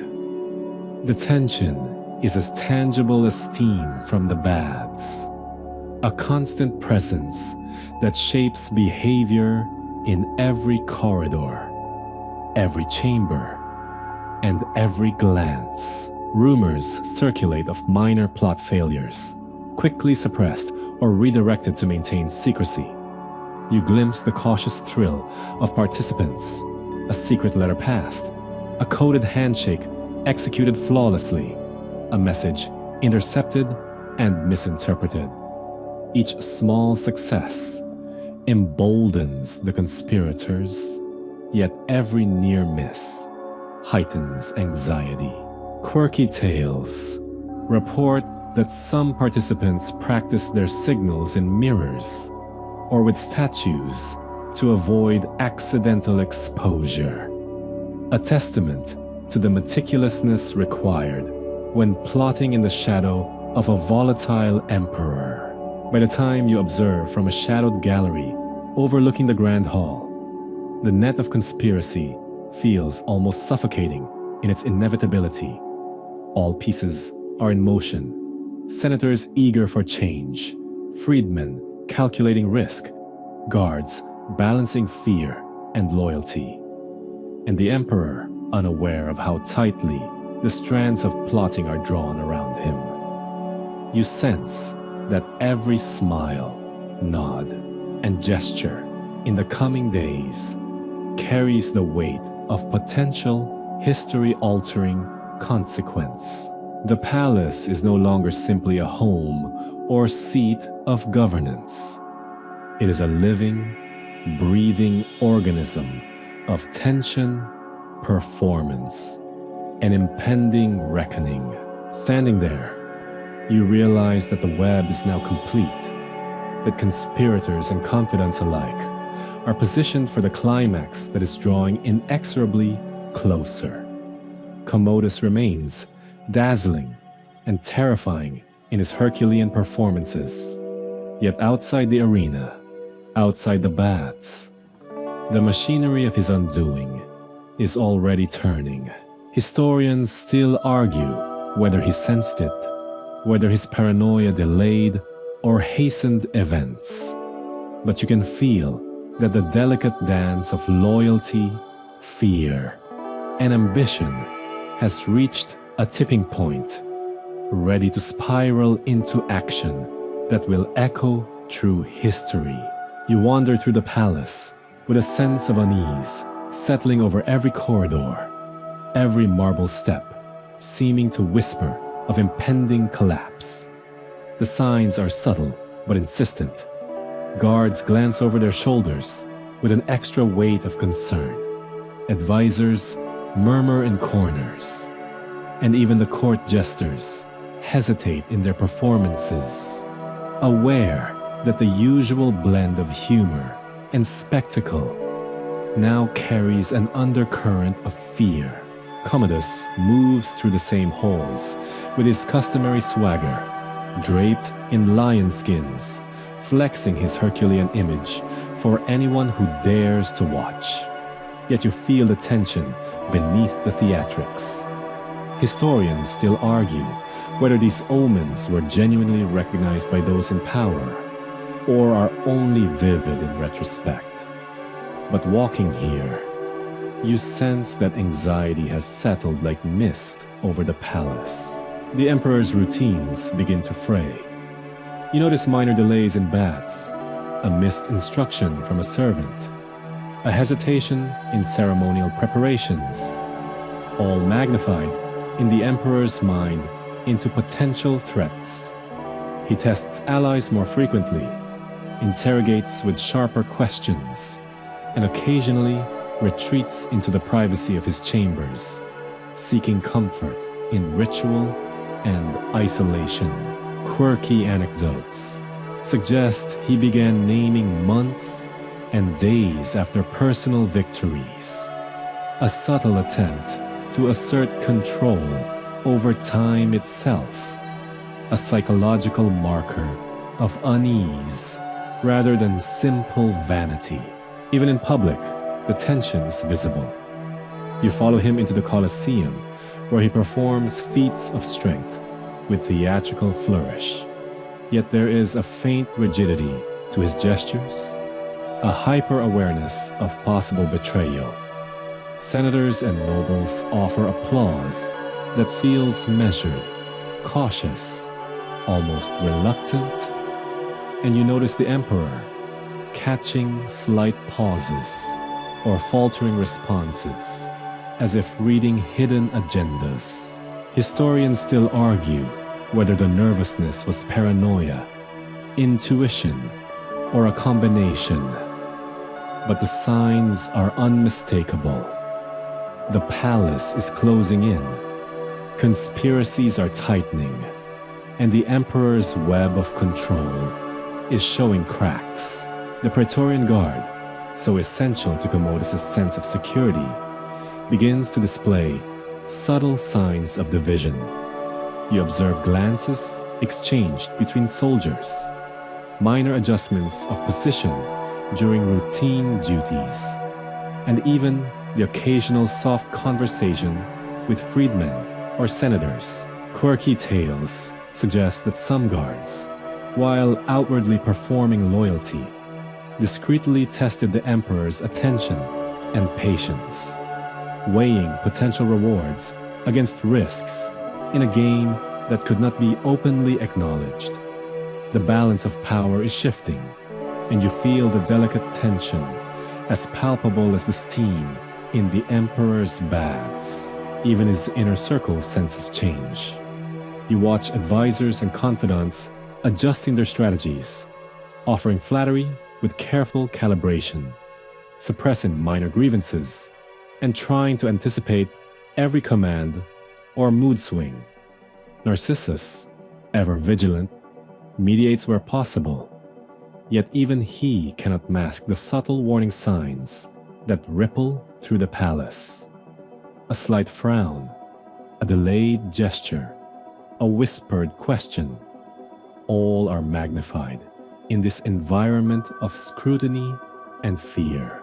Historians still debate whether Commodus could have survived longer had he recognized these signs earlier. But the evidence now suggests that the tide of fate is inexorably turning. The emperor himself begins to act in ways that hint at underlying anxiety. You notice sudden shifts in attention, abrupt orders, or inexplicable punishments for minor slights. Quirky anecdotes survive, that he once had a servant walk backward through a room to prove loyalty, or demanded an unscheduled display of strength from Narcissus, seemingly to reassure himself of his own invincibility. These behaviors, simultaneously comical and alarming, reflect a mind increasingly aware of vulnerability, yet struggling to reconcile that awareness with the Herculean image projected to the world. Outside the palace, the city remains unaware of the growing storm. Merchants call from stalls, children run through the forum, and construction echoes faintly through distant streets. Yet inside, you feel the invisible current of impending change, a tension woven through every glance, step, and whisper. You notice the way servants move, slightly more cautiously, how freedmen adjust positions during meals, how guards linger near doors with heightened attention, all subtle signs that the palace itself anticipates a reckoning. Even seemingly trivial events take on symbolic weight. A minor accident in the kitchen, a slip in the baths, or a fleeting hesitation from a gladiator is interpreted as portentous. You observe Commodus noticing these details with a sharp, almost theatrical focus, as if testing fate itself. Historians still argue whether such preoccupations were symptoms of paranoia or instinctive recognition of danger. But the pattern is undeniable. The emperor is reading every moment as a potential threat, every interaction as a test of loyalty. By the time you glance across the grand hall toward the emperor's private chambers, the signs accumulate into an unmistakable portrait. A ruler surrounded by vigilance and duplicity, increasingly aware of fragility, yet still performing invincibility. A palace teeming with silent calculations, and a sense that history is poised to tip. You feel the weight of inevitability, the way tension threads through marble, air, and flesh alike, preparing the stage for the decisive, fatal events that are drawing ever closer. You step into the imperial bathhouse again, this time with a growing sense of dread, as if the steam itself has thickened into premonition. The marble floors glisten under the diffuse light, the scent of oils and herbs heavier than usual, curling upward and clinging to the air. Commodus is already in the water, reclining with his usual flourish, lion skin discarded, but ego fully present, muscles glistening as if to remind the palace and history that he is Hercules incarnate. Historians still argue whether he felt invincible in these moments or was acutely aware of danger. And standing here, you sense that both are true simultaneously. The bathhouse is quieter than normal. Guards linger discreetly near entrances, eyes flicking between the emperor and one another, tense and alert. You notice subtle shifts, the positioning of attendants, the placement of oils and strigials, the almost imperceptible pauses in movement. Quirky stories suggest that Commodus sometimes ordered the removal of certain attendants without reason, testing loyalty or simply indulging caprice. But today, these absences cast long shadows over the normally predictable rituals. The atmosphere hums with anticipation, a mixture of steam, power, and underlying menace. Commodus reclines, the water rising to meet his chest, muscles taut, fingers tracing patterns on the marble edge. You feel the meticulous choreography of the bath, oils applied in precise strokes, attendants moving silently, guards maintaining an invisible perimeter. Yet beneath the surface of ritual and comfort lies the deadly convergence of plotting. The conspirators, Narcissus included, though he plays a complex role, have positioned themselves carefully. Every movement, every glance, every distraction is orchestrated for maximum effect. Historians still debate whether the assassin's plan relied more on opportunity or inevitability. And here, you can feel both forces at play, intertwining in the warm, fragrant air. The moment itself arrives with understated simplicity, as these things often do. Commodus adjusts the water around him, stretching a leg or flexing an arm, absorbed in the reflection of his own mythic image. A subtle touch, a hand on the emperor's shoulder, a whispered instruction, A carefully placed distraction triggers the fatal sequence. You notice the delicate timing. A guard moves slightly. A freedman reacts ever so slightly. The emperor's gaze shifts in perfect alignment with the conspirator's intention. Quirky anecdotes tell of how Commodus, in his preoccupation with the reflection of his own muscles and heroic persona, failed to notice the danger until it was irrevocable. Narcissus' role is critical, yet ambiguous. Some sources suggest he hesitated, allowing the sequence to proceed, while others claim he intervened with a mere symbolic gesture, perhaps torn between loyalty, self-preservation, and the inevitability of fate. You observe the tension in every figure present, the silent calculations, the split-second choices that determine whether history is written as a triumph, a failure, or an unrepeatable accident. Historians still argue about the exact involvement of each actor. And standing here, you understand why certainty is impossible. The convergence of human intention, fear, and circumstance is almost too subtle to perceive. The bathhouse itself becomes a crucible. Steam rises in swirling columns, reflecting flickering light, as if the gods themselves are witnessing the mortal drama. You feel the texture of the air, the warmth pressing on your skin, the marble slippery beneath your fingers. The sense that everything is holding its breath. Commodus, absorbed in ritual and reflection, doesn't perceive the approaching end, illustrating the tragic irony of a man who believed himself immortal, while human vulnerability waited in the smallest, most intimate detail. Then the sequence concludes. The act is swift, precise, almost clinical.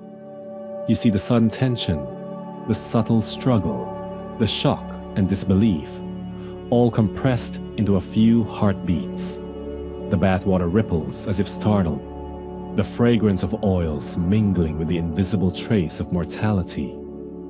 You notice the guards' reactions, some frozen, some compliant, some participating in the final moments. The air is thick with the quiet violence of inevitability, a convergence of paranoia, ambition, and human fragility that had been building for months. Even in the aftermath, the palace seems suspended. The bathhouse is silent, attendants frozen in place, guards tense, and the marble reflecting not only water, but history itself. Quirky rumors persist that Commodus's final words were boastful or theatrical, consistent with his lifelong obsession with Hercules. Yet historians still argue whether he fully understood the peril in the instant before it struck. Standing here, you can sense the blend of performance, vulnerability, and inevitability. The man who played a god in life faces mortality in the simplest, most human of settings. The tragic irony is palpable. The grandeur, the spectacle, the Herculean displays, and the paranoia all culminate in the quiet intimacy of the bathhouse. You feel the pulse of history here. A ruler undone not in battle, not on the streets of Rome, but in ritual and water, caught between myth and mortality. The air, once filled with warmth and ritual, now hums with the solemnity of finality, and the palace seems to exhale, releasing tension that had been taut for months, leaving only echoes of ambition, fear, and human vulnerability.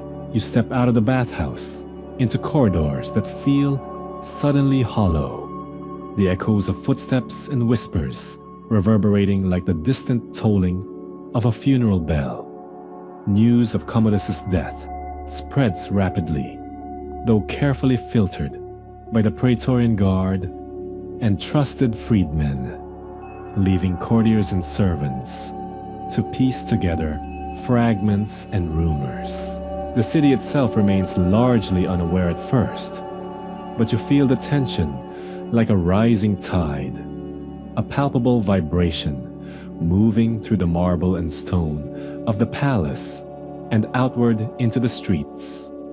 Historians still argue whether the immediate response in Rome reflected genuine grief, opportunistic celebration, or cautious calculation. And standing here, you sense that all three elements mingle, creating a uniquely volatile atmosphere. The first reactions are muted, subtle. Servants exchange glances over laundry baskets and trays, hesitant to speak loudly, conscious that even a word could have consequences. Freedmen confer in corners, quietly weighing the impact of the sudden vacuum of power. Senators, some previously complicit or intimidated, move with calculated calm, plotting their next steps, balancing grief with ambition. Quirky anecdotes suggest that a few courtiers initially doubted the news, checking pools, mirrors, and even the bathhouse multiple times before accepting the grim reality, a testament to the absurdity of disbelief when a godlike emperor falls. Word spreads to the wider city with increasing urgency. You walk among the streets of Rome as merchants pause mid-sale, chariots slow in traffic, and children glance up from their games with curiosity and confusion. Traders whisper about the death in forums, debating the implications for taxes, grain distribution, and ongoing construction projects. The populace, while largely disconnected from the intricacies of palace politics, senses instability, and you feel a subtle electric charge in the air. The collective anxiety and speculation, palpable even in the open spaces of the forum. Historians still argue whether public sentiment was largely indifferent, secretly relieved, or genuinely shocked, and your observations suggest that all three coexist in varying degrees. Back in the palace, the mood is tense and uncertain. Guards close off passages, restrict movement, and conduct discreet headcounts. Freedmen and attendants cluster in groups, whispering cautious speculation about who will fill the power vacuum. You notice the Praetorian prefect Latus moving decisively, orchestrating the immediate succession plan, attempting to stabilize the palace while minimizing disorder. The interplay of fear, opportunism, and a protocol is palpable. Every step measured, every word weighed. Quirky tales persist that some courtiers began arranging seating charts and ceremonial placements before the body had even cooled. A humorous yet telling reflection of human obsession with status and hierarchy, even amid crisis. Public spectacles that once delighted the emperor now feel absurdly out of step with reality. You witness gladiators preparing for games, unaware that their patron has been struck down, yet sensing an unspoken tension. Servants hesitate to carry out routine tasks, acutely aware that the palace now vibrates with instability. Even the animals in the imperial menageries seem to mirror the unease, shifting restlessly in cages, a subtle reminder that life itself registers change in its most instinctive forms. Historians still debate whether such reactions influenced the political trajectory of Rome, or were merely incidental to a broader shift in power. Nobles and senators begin to convene in private chambers, speculating on succession, loyalty, and personal safety. You observe the intricate dance of alliances forming, shifting, and dissolving in real time. A subtle touch here, a coded glance there, a whispered word that might determine who survives the next weeks. Quirky rumors tell of a senator who allegedly fainted upon first hearing the news, only to recover minutes later with a meticulously crafted plan for self-preservation, demonstrating the strange mixture of genuine fear and political opportunism that defines these moments. Even the broader population starts to react, though in uneven waves. You notice small gatherings around forums and marketplaces where whispers spread and stories mutate with each telling. Some citizens mourn the fall of a ruler who, despite excesses and eccentricities, embodied the image of divine power. Others speculate with barely concealed glee about the freedoms that might follow a change in leadership. Historians still argue whether these reactions had long-term influence or were ephemeral, yet the immediate sensation of collective shock is undeniable. As evening descends, the palace itself seems to exhale, the tension oscillating between relief, anxiety, and anticipation. Guards rotate positions with mechanical precision. Freedmen scuttle to relay messages, and the Praetorian prefect tightens the threads of power with both subtlety and decisiveness. You feel the palace alive with the awareness that Rome has changed irrevocably, that history has shifted in the span of a few short hours, and that every gesture, glance, and whisper will now carry the weight of consequence. By nightfall, the first ripples of panic and plotting intermingle with sorrow and incredulity. You see courtiers staring at shadows, guards reassessing loyalties, and freedmen quietly aligning themselves with the emerging hierarchy. Even the emperor's chambers, once bustling with ritual and spectacle, feel hollow, the marble and mosaics reflecting an eerie quiet. The stage has been set. Rome reels in shock, a city suspended between the end of one reign and the uncertain dawn of another. As human ambition and fear begin to play their inevitable roles. You navigate the palace halls in the days following Commodus' death, and it feels like stepping into a city, suddenly unmoored. The usual cadence of imperial life, ritual, spectacle, and fear, has been replaced by tension so thick, it presses against the marble like humidity. The Praetorian Guard, normally the emperor's bulwark, now becomes the ultimate arbiter, their loyalty stretched and tested, their whispers louder than ever. Historians still argue whether the chaos was inevitable, given Rome's dependence on a strong, visible emperor, or whether Commodus' unique personality accelerated the instability. And as you move through the palace, you can feel both explanations coexisting, layered over every glance and gesture. The first sign of disorder is subtle. Attendants hesitate, freedmen confer in corners, and courtiers pace, calculating potential allegiances and threats. You notice the slight changes in posture and gaze, silent communication more telling than words. Some senators convene in private, debating succession and contingency plans, while others publicly proclaim loyalty to the new emperor or attempt to curry favor in ways that are both strategic and performative. Quirky stories report that one particularly ambitious senator attempted to host a feast in the dead emperor's private chambers, only to be stopped by the guards.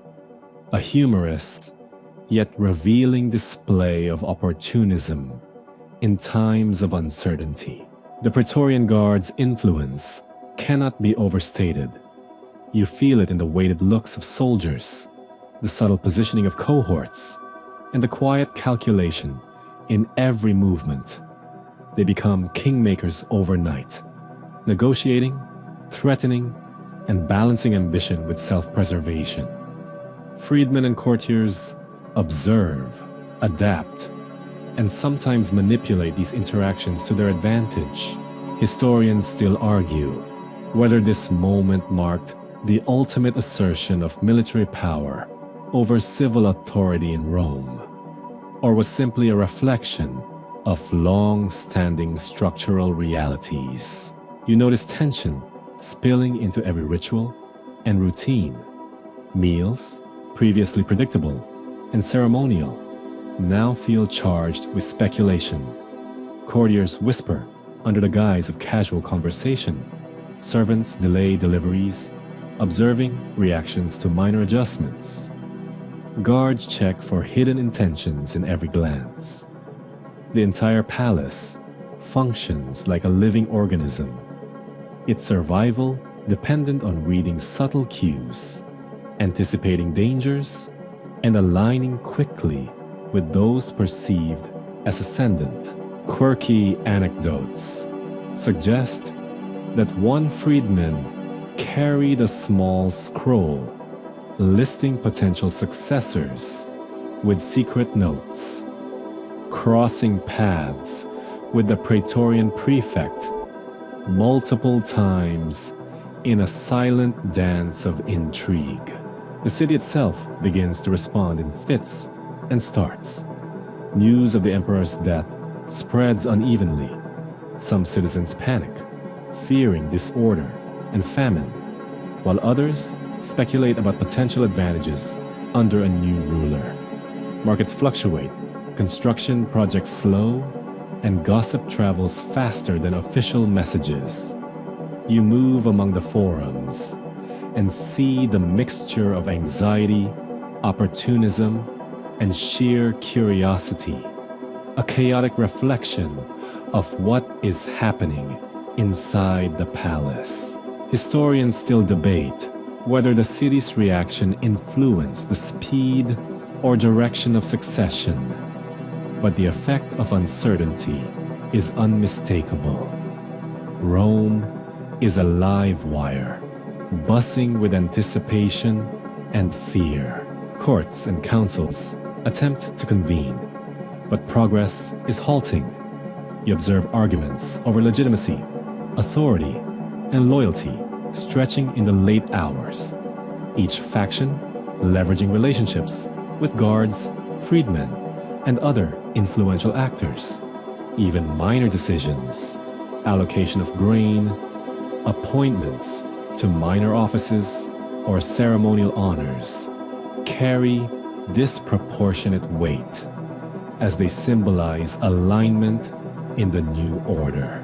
Quirky reports note that some senators reportedly practiced elaborate handshakes to signal alliance or defiance, an almost comical reflection of human inventiveness under pressure.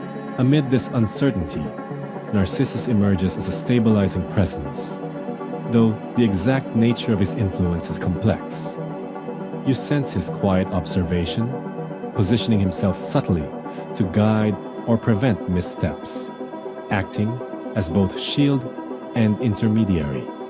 The Praetorian Guard defers to his judgment in small matters, while courtiers and freedmen note his presence as a balancing force in an otherwise chaotic environment. Historians still argue whether Narcissus intentionally manipulated outcomes or simply navigated the currents of power with prudence. And standing here, you can see why both interpretations coexist. Meanwhile, factions form and dissolve with dizzying speed. Alliances are forged over whispered promises, abandoned at first sign of risk, and reinforced with displays of loyalty and ritualized gestures. You notice the delicate calculations of each actor: when to speak, when to wait, how to observe without being observed.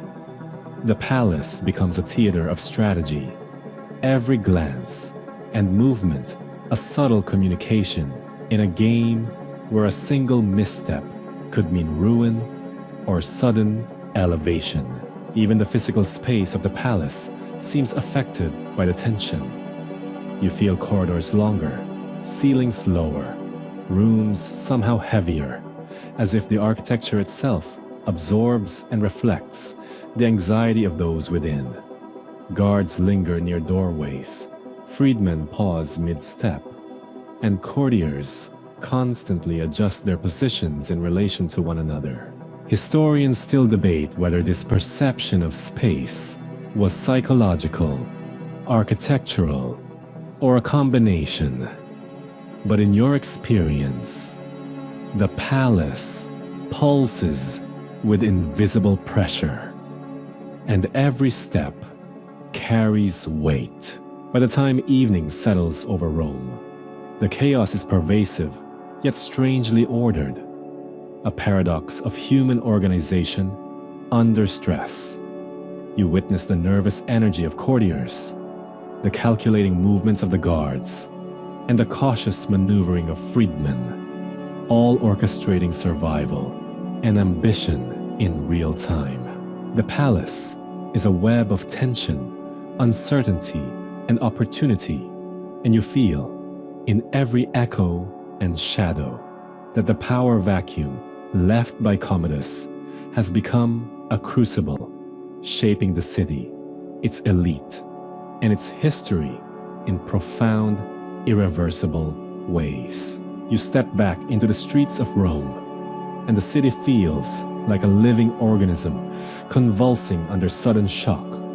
The vacuum left by Commodus's death has ignited a series of events that unfold with dizzying speed, leaving brief reigns, desperate alliances, and bloody confrontations in their wake.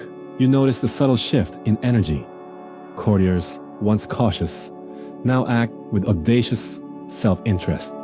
Soldiers assert authority with brutal clarity, and the populace reacts with fear, curiosity, or opportunism. Historians still argue whether these successive, short-lived emperors were inherently weak or simply victims of circumstance. And standing amidst the turmoil, you can feel both forces at play simultaneously. Pertinax emerges first, a respected senator elevated by the Praetorian Guard. And at first glance, hope seems possible. You follow him through the palace halls, noting his deliberate movements, his careful gestures of authority, and his attempts to assert legitimacy. Yet the tension is unmistakable. Guards, courtiers, and freedmen weigh every word, every look, and every action, testing loyalty and measuring resolve. Quirky anecdotes suggest that Pertinax attempted to instill discipline by issuing sudden decrees, such as requiring the guards to clean their own barracks or forbidding lavish personal displays, moves meant to impress virtue, but generating quiet mutterings of resentment. The Praetorian Guard's patience, however, is thin. You sense their frustration simmering just beneath the surface. The combination of entitlement, greed, and opportunism making them volatile. Pertinax's reformist intentions clash with their expectations, and the tension escalates rapidly. Historians still debate whether his assassination after a mere 86 days was inevitable due to systemic instability or a reflection of his failure to read the guard's mood. You watch the subtle signs, the whispers, the measured glances, the invisible signals that spread like wildfire, and understand how swiftly fate can turn. After Pertinax, the city descends further into chaos. Didius Julianus purchases the throne in a brazen auction, a transaction that seems almost farcical in its mercenary audacity. You follow the ripples of outrage, disbelief, and manipulation. Senators scramble to gauge his intentions. Guards reposition to assert influence. And the populace reacts with a mixture of cynicism and fear. Quirky reports tell of Julianus celebrating in public, while advisors whispered warnings of revolt, illustrating the absurd dissonance between power claimed and power respected. The streets themselves become stages for violence. You hear the clash of steel in shadowed alleys, the hurried footfalls of soldiers moving to assert authority, and the panicked cries of citizens caught between conflicting forces. Factions battle not only for survival, but for symbols of legitimacy, banners fluttering, and voices raised in command. Historians still argue whether the chaos of these streets directly influenced the ultimate rise of Septimius Severus, or merely reflected Rome's chronic instability.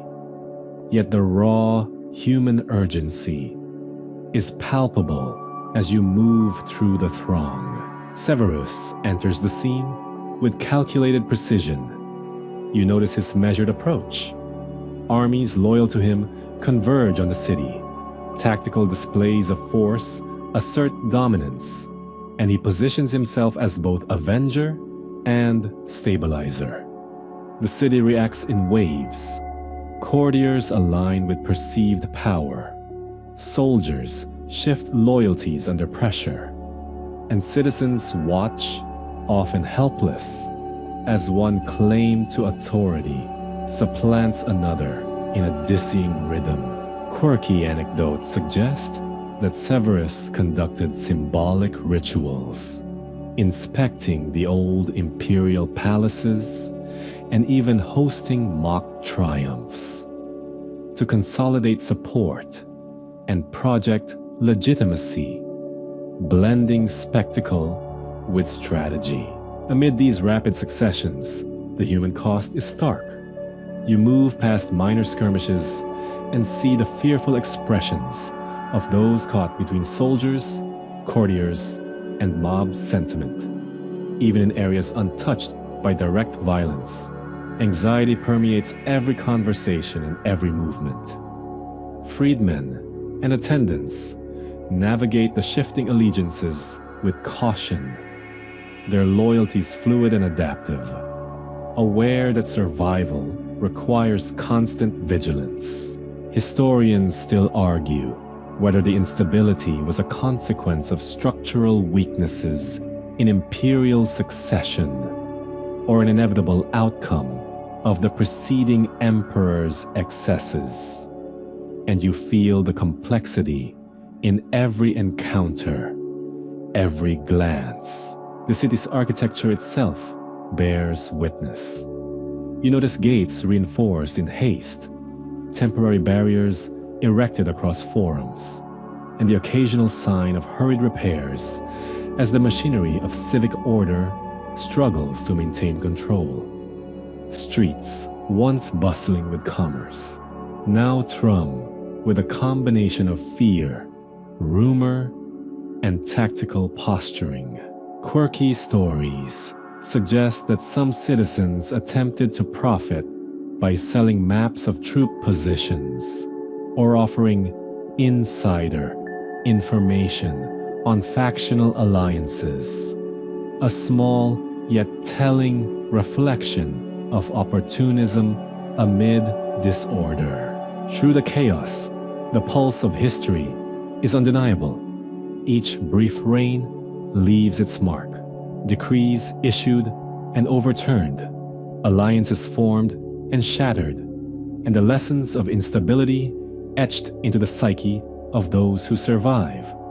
You feel the tension in the air, the way human ambition, desperation, and fear collide in sudden eruptions, creating an unpredictable rhythm that defines this pivotal moment in Rome's story. By the time Severus consolidates control, the city has experienced a whirlwind of shock, bloodshed, and political maneuvering. You stand amidst the aftermath, aware that the seemingly chaotic succession has left lessons for the empire. Power is fragile, loyalty is transactional, and human nature, greedy, fearful, ambitious, is always present in the theater of authority. The streets, still echoing with whispers and the faint scent of conflict, bear witness to a Rome temporarily unmoored, teetering between collapse and the consolidation of a new order. You walk through the remnants of the Colosseum, and even in silence, the echoes of past gladiatorial games linger as if the stones themselves remember every cheer, gasp, and cry. The air is warm with midday heat, carrying faint traces of dust and charred wood from ceremonial fires, mingling with the faint scent of animals once used for spectacle. Commodus's shadow looms over the arena long after his death.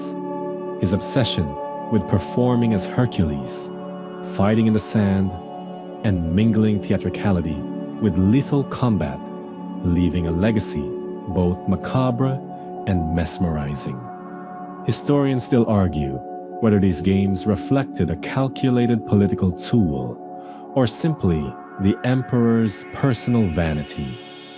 But standing here, you feel the residue of power, fear, and performance embedded in the arena's very structure. Commodus's performances were legendary, and you sense why. He didn't merely watch gladiators, he fought alongside them, wielding swords and shields with skill that impressed spectators and terrified opponents.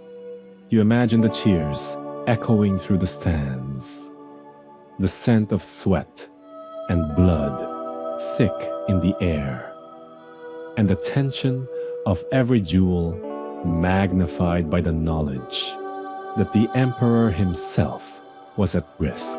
Quirky tales suggest he once staged mock battles against animals such as lions and tigers, all for his own amusement and self-aggrandizement. A theatricality that blurred the line between ruler and performer. Even after his death, the memory of Commodus in the arena affects those who witnessed it. Gladiators recount bouts with a mixture of awe and relief, their tales blending fact with exaggeration as stories passed through taverns, forums, and private homes. You overhear whispers of battles where Commodus supposedly defeated entire groups single-handedly. Embellishments that reflect both fear of imperial power and fascination with spectacle. Historians still debate the accuracy of these accounts. Were they true demonstrations of skill or propaganda crafted to cement a myth? Either way, the impact on the collective memory of Rome is undeniable. The Colosseum itself becomes a symbol of his excess and audacity.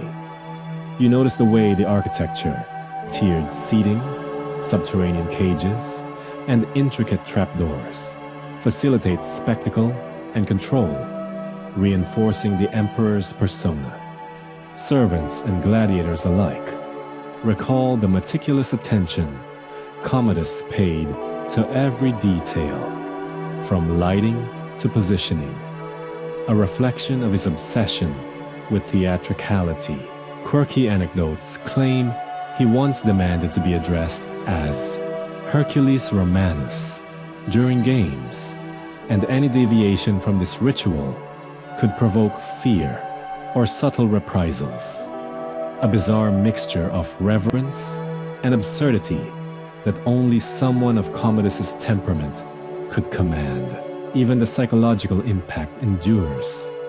You sense the tension in the remaining gladiators' bodies, the careful way they recount stories, and the cautious admiration of spectators who experience the spectacle firsthand. Freedmen and attendants, too, carry memories of the emperor's capricious demands and theatrical flair.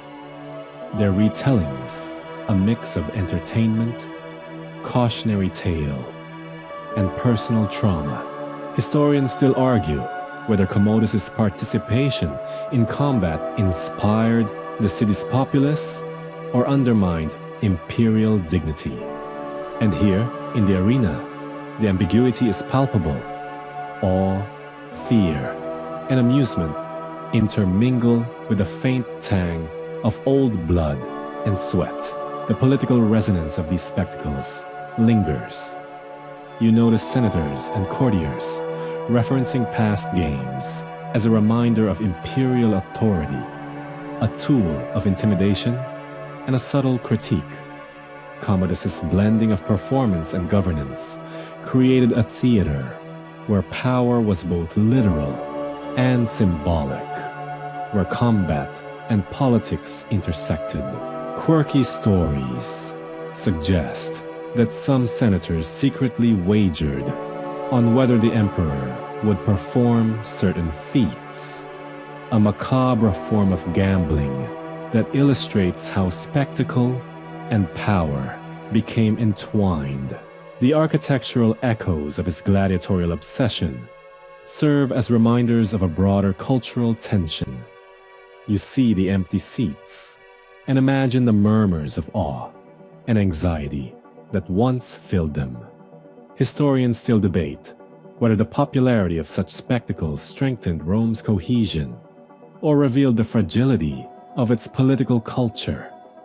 But in this space, the lingering impact is tangible. Every stone, every shadow, and every crevice seems infused with the memory of theatrical violence, personal bravado, and the dangerous allure of spectacle as power. Even Narcissus's role, now largely forgotten outside whispers and fragmented accounts, is present in the collective memory. You imagine him observing from the sidelines, poised, disciplined, yet aware of the deadly stakes, a counterbalance to the emperor's performative heroism. His presence subtly mediates the chaos of the arena, though the larger narrative centers inevitably on Commodus, his myth, and the spectacle that enshrined both fear and fascination in Roman memory. By the time you step away from the Colosseum, the impression is clear. Rome's memory of Commodus is inseparable from spectacle, ritual, and violence performed in public arenas. The gladiatorial games are not mere entertainment. They are historical touchstones, repositories of collective fear, admiration, and incredulity. You feel the lasting tension between personal vanity, public performance, and political symbolism, understanding that the echoes of Commodus's obsession continue to resonate long after the man himself has vanished. You walk through the remnants of imperial Rome, with a strange sense of quiet after the storm of Commodus's death. Marble corridors and mosaic floors, once echoing with the clangor of ceremonial life and the roar of games, now seem hushed, as though the city itself is trying to exhale, to erase the memory of a ruler whose excesses had become unbearable. The Senate officially decrees a damnatio memoriae, an attempt to obliterate Commodus from public and historical record, stripping statues, erasing inscriptions, and demanding that coins bearing his visage be melted down or recast. Historians still argue whether this effort was sincere or largely symbolic, a political gesture more than an effective erasure. And as you step carefully through the shadowed halls, you can see the tension between memory, history, and human stubbornness. The first signs of erasure are visible immediately. Statues of the emperor, posed in lion skins or with swords raised as Hercules, are toppled or defaced. You notice the rough hands of freedmen scraping marble, the subtle chisel marks erasing names from dedications, and the careful care with which artisans attempt to remove only what is mandated, sometimes leaving behind subtle traces for posterity. Quirky anecdotes tell of one sculptor who, instead of destroying the emperor's likeness, carved a tiny symbol of resistance hidden beneath a toga fold, an almost imperceptible wink to the future that someone, somewhere, might remember. Coins and medals, previously symbols of imperial authority, are recalled en masse. You see merchants and bankers returning sacks of currency, the clink of bronze and silver filling halls, as old faces are literally erased from commerce. Yet even here, the attempt at erasure is imperfect. Some coins are hidden, some worn into illegibility over years of use, and some intentionally preserved by collectors or loyalists. Historians still argue whether the monetary erasure had any real effect on public consciousness, or was merely a theatrical act of political theater. And walking through the bustling forums, you can sense that memory is rarely so easily controlled. Even inscriptions on temples, arches, and public buildings undergo correction. You notice teams of scribes and laborers meticulously chiseling away Commodus's name, sometimes replacing it with neutral references to Rome itself, or invoking his successor, Septimius Severus. Freedmen whisper to one another about the irony. The more carefully they erase, the more they signal that something worth remembering had existed. Quirky stories suggest that some citizens secretly marked erased inscriptions with subtle symbols or hidden annotations, preserving memory against official decree, a testament to human persistence in preserving history even when politically inconvenient. Inside the palace, the effort is equally deliberate. Portraits are removed, ceremonial robes hidden, and private rooms purged of any sign of the late emperor's idiosyncrasies. You feel the tension among servants and freedmen. Some relish the chance to distance themselves from a controversial figure, while others hesitate, recalling the danger of any misstep in prior years. Historians still debate whether the damnatio memoriae contributed to a sanitized historical narrative, or whether its failures inadvertently amplified Commodus's notoriety. And observing the careful choreography of erasure, you sense both outcomes occurring simultaneously. Yet memory proves stubborn. Even as statues fall and inscriptions vanish, stories persist. You hear whispers of Commodus in taverns, of his gladiatorial exploits, Herculean fantasies, and violent whims. Freedmen pass down tales of the emperor's caprices, mixing awe, fear, and incredulity, ensuring that his image lingers in living memory, even if official records attempt obliteration. Quirky accounts survive of children imitating the emperor's Hercules poses, or of merchants jokingly calling overly boastful patrons Little Commodus, subtle social reminders of a figure formally condemned, yet culturally impossible to erase. The psychological effect on Rome is curious. You notice citizens oscillating between fear, amusement, and fascination. You follow nobles who express cautious relief, while simultaneously recounting tales of past terror, blending practical satisfaction with vivid memory. Even soldiers, who executed some of the physical measures of erasure, recall with awe the times when Commodus had entered the arena, interacted with gladiators, or performed acts of violent theater. Historians still argue whether this blend of erasure and memory deepened Commodus's legend or diluted it, and you feel the tension between intended oblivion and unintentional myth-making vibrating through every conversation. Despite systematic efforts, traces of Commodus's personality endure. You observe graffiti, whispered recollections, and subtle artistic nods to Hercules scattered throughout Rome. Freedmen maintain private anecdotes. Senators occasionally recount past horrors to underscore caution. And even official documents occasionally reflect the emperor's influence indirectly through laws, tax records, or ceremonial precedents.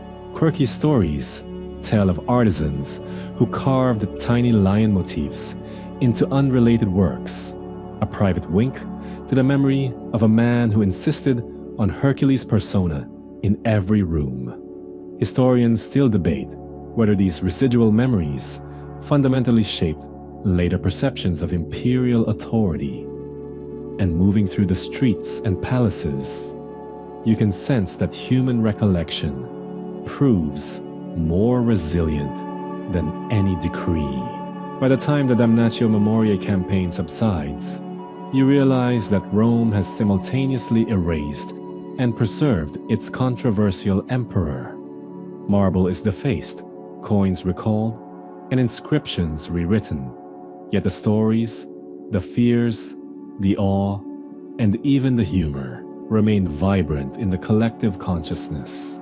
You sense that history itself resists absolute control, that memory and myth intermingle, and that Commodus's shadow, both real and imagined, continues to influence Rome, leaving lessons, legacies, and lingering intrigue long after his physical presence is gone. You step outside the layers of time and try to view Commodus through modern eyes, aware that history is never merely a static record, but a reflection filtered through centuries of interpretation, bias, and imagination.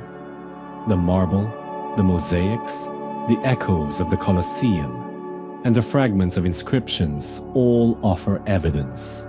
Yet they are incomplete, shaped by both admiration and condemnation. Historians still argue whether Commodus was genuinely mad, a self-indulgent tyrant, or a complex personality navigating the dangerous currents of imperial Rome. Walking among the ruins, you sense the tension between fact, legend, and cultural interpretation. The primary sources are a curious mix: chroniclers who despised Commodus emphasize his cruelty, eccentricities, and obsession with personal glorification. Coins, statues, and surviving inscriptions hint at self-presentation and deliberate myth-making. You feel the dissonance in every artifact. A bust carved with heroic exaggeration. A ceremonial sword worn once for a spectacle. A coin stamped with Herculean iconography. Quirky accounts suggest that he may have staged public spectacles with animals in absurd combinations. Tigers versus ostriches, lions versus dancers, to amuse himself, a detail that makes you wonder whether madness is an accurate descriptor or simply a reflection of cultural absurdity. Modern historians attempt to reconcile these extremes. You imagine scholarly debates unfolding in libraries, conferences, and papers. Some emphasize mental instability, others psychological stress from dynastic pressures, and still others highlight the political theater he created to project power and legitimacy. The debate is ongoing. Was Commodus unhinged, or was he a savvy, if eccentric ruler who understood the power of spectacle? Standing among the ruins, you see both interpretations reflected in the textures of the stones and the stories passed down through generations. Even popular culture continues to color perceptions. You notice movies, novels, and art that exaggerate Commodus's cruelty and theatricality, sometimes overshadowing the historical record. Quirky tidbits survive. In some depictions, he is always adorned in lion skins, always fighting in the arena, always larger than life. The cumulative effect reinforces the legend more than the lived reality, leaving modern eyes with a captivating, distorted lens through which to view Rome's emperor. Historians still argue whether popular portrayals have done more to clarify or obscure the truth. And as you wander through the forum, the tension between evidence and imagination is tangible. You reflect on psychological interpretations too. Some suggest that Commodus's insistence on Herculean performance was a symptom of narcissism or grandiosity. Others propose political strategy, a way to assert dominance over a city that had long relied on ceremonial authority. You notice subtle clues in surviving documents, edicts bearing his personal seal, inscriptions commemorating feats of strength, and records of arena appearances. Quirky anecdotes imply he sometimes personally judged gladiatorial bouts with theatrical partiality, emphasizing his self-image even at the cost of fairness, a trait both comical and alarming. Archaeological evidence adds another layer.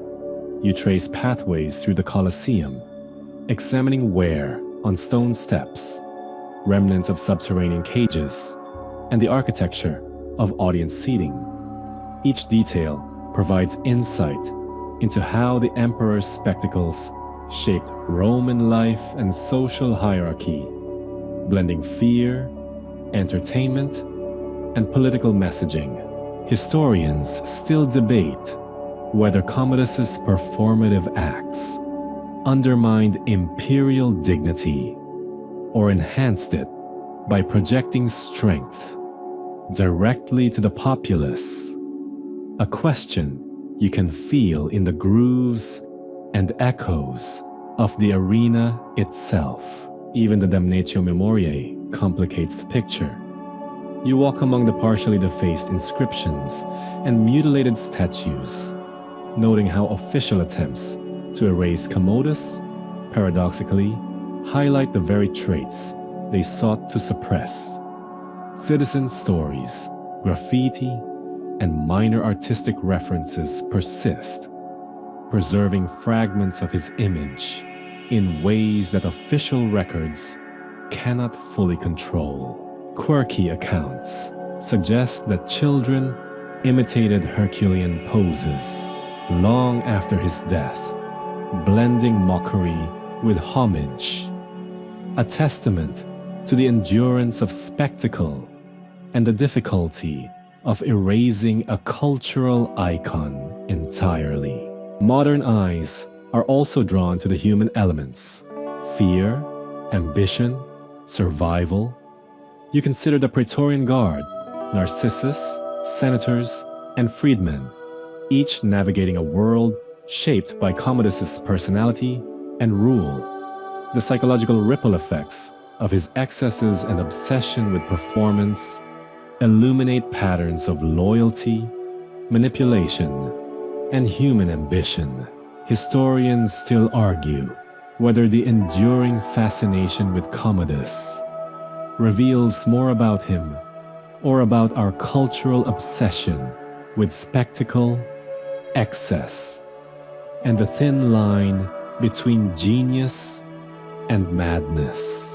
As you stand among the ruins of imperial Rome, you realize that modern interpretations of Commodus are a mirror reflecting both historical record and contemporary imagination. Every marble fragment, coin, and anecdote offers clues, yet each is filtered through centuries of human perception, selective memory, and storytelling.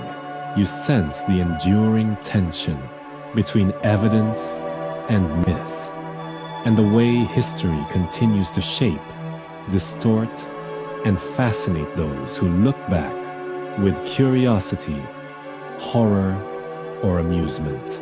By the end of the day, the Emperor's presence lingers, not in flesh, but in narrative, in culture, in collective imagination. You feel the complexity of legacy, the resilience of myth, and the inescapable human urge to understand figures who defy easy categorization. Commodus is simultaneously real, legendary, tragic, and absurd, a figure whose life and death continue to captivate the modern mind as much as they terrified and amused the citizens of Rome. You pause at the threshold of history's echo, looking back at a life that ends not in grand battle, nor in ceremonial triumph, but in the quiet intimacy of a bathhouse, betrayed by circumstance, human ambition, and a single, fatal act. Commodus's death, strangled while indulging in his daily ritual, leaves lessons that ripple far beyond marble corridors, gladiatorial sands, and imperial palaces. You notice how the smallest spaces, a tub, a pool of water, the proximity of a confidant, can carry consequences as profound as any battlefield. Historians still argue whether his demise was the inevitable outcome of tyranny, paranoia, or the unique hazards of his personality. But standing here, you understand the interplay of power, human frailty, and fate. The first lesson is stark. Absolute power is never immune to the smallest vulnerability. You sense it in the marbled walls of the bathhouse, in the careful choreography of attendants and guards, and in the subtle, almost invisible motions of conspirators. Commodus, who styled himself as Hercules and strutted through the city as a god among men, falls not to armies or enemies at the gates, but to a perfectly timed human intervention. Quirky stories suggest that he may have even flirted with danger, relishing the theatricality of mortal peril, which only hastened the inevitability of his end. A reminder that hubris and obsession with spectacle often sow the seeds of downfall. The second lesson emerges in human networks and loyalty. You notice the delicate balance between Narcissus, the Praetorian Guard, freedmen, and courtiers, a tangle of ambition, fear, and pragmatism. You feel how easily allegiance shifts under pressure, how trust can be both weapon and shield, and how every individual choice, hesitation, compliance, or intervention shapes historical outcomes. Historians still argue whether Commodus's assassination could have been prevented by loyalty, foresight, or structural reform. But the tension is palpable. Power relies on others as much as it defines them. The spectacle itself imparts a third lesson. Perception shapes legacy.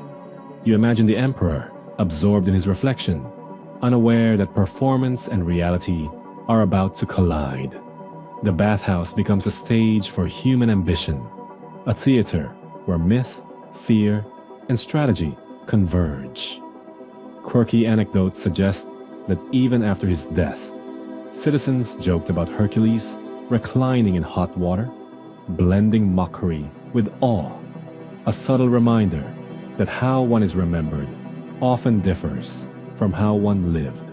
Historians still debate whether Commodus's death diminished or enhanced his legend, illustrating that human perception is as enduring as historical fact. The fourth lesson is about the persistence of memory.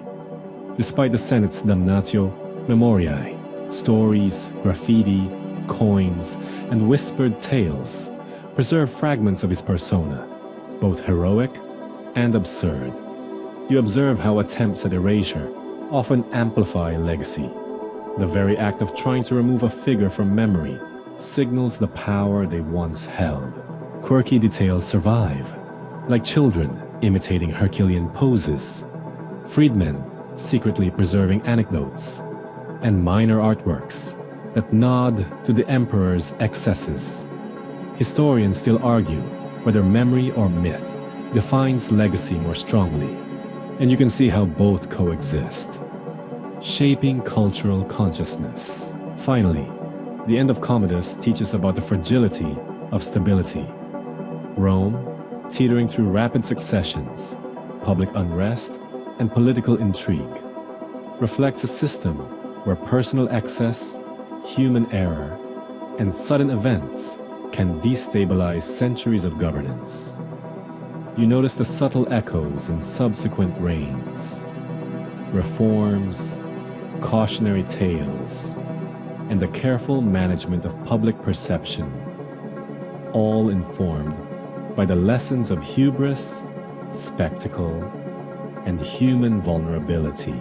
Quirky anecdotes suggest that some senators kept secret diaries, chronicling daily palace absurdities to remind successors of human folly, demonstrating how lessons endure in unexpected forms. You feel the resonance of all these lessons as you move through the ruins, stepping lightly on worn marble and imagining the warmth of oils, the scent of herbs, and the whisper of conspiratorial movements. The combination of ambition, spectacle, loyalty, and vulnerability converges in the Strangled bath, an intimate theater where history crystallizes in a single, fatal moment. The palace seems alive with echoes, the laughter, the fear, the plotting, and the sudden stillness after the inevitable has occurred. Commodus's life and death remind you that power is ephemeral. Human perception is fluid, and legacy is both created and resisted. The emperor who styled himself a god fell in the smallest, most human of settings, teaching lessons that ripple across centuries, that hubris invites consequence, that loyalty and betrayal are intertwined.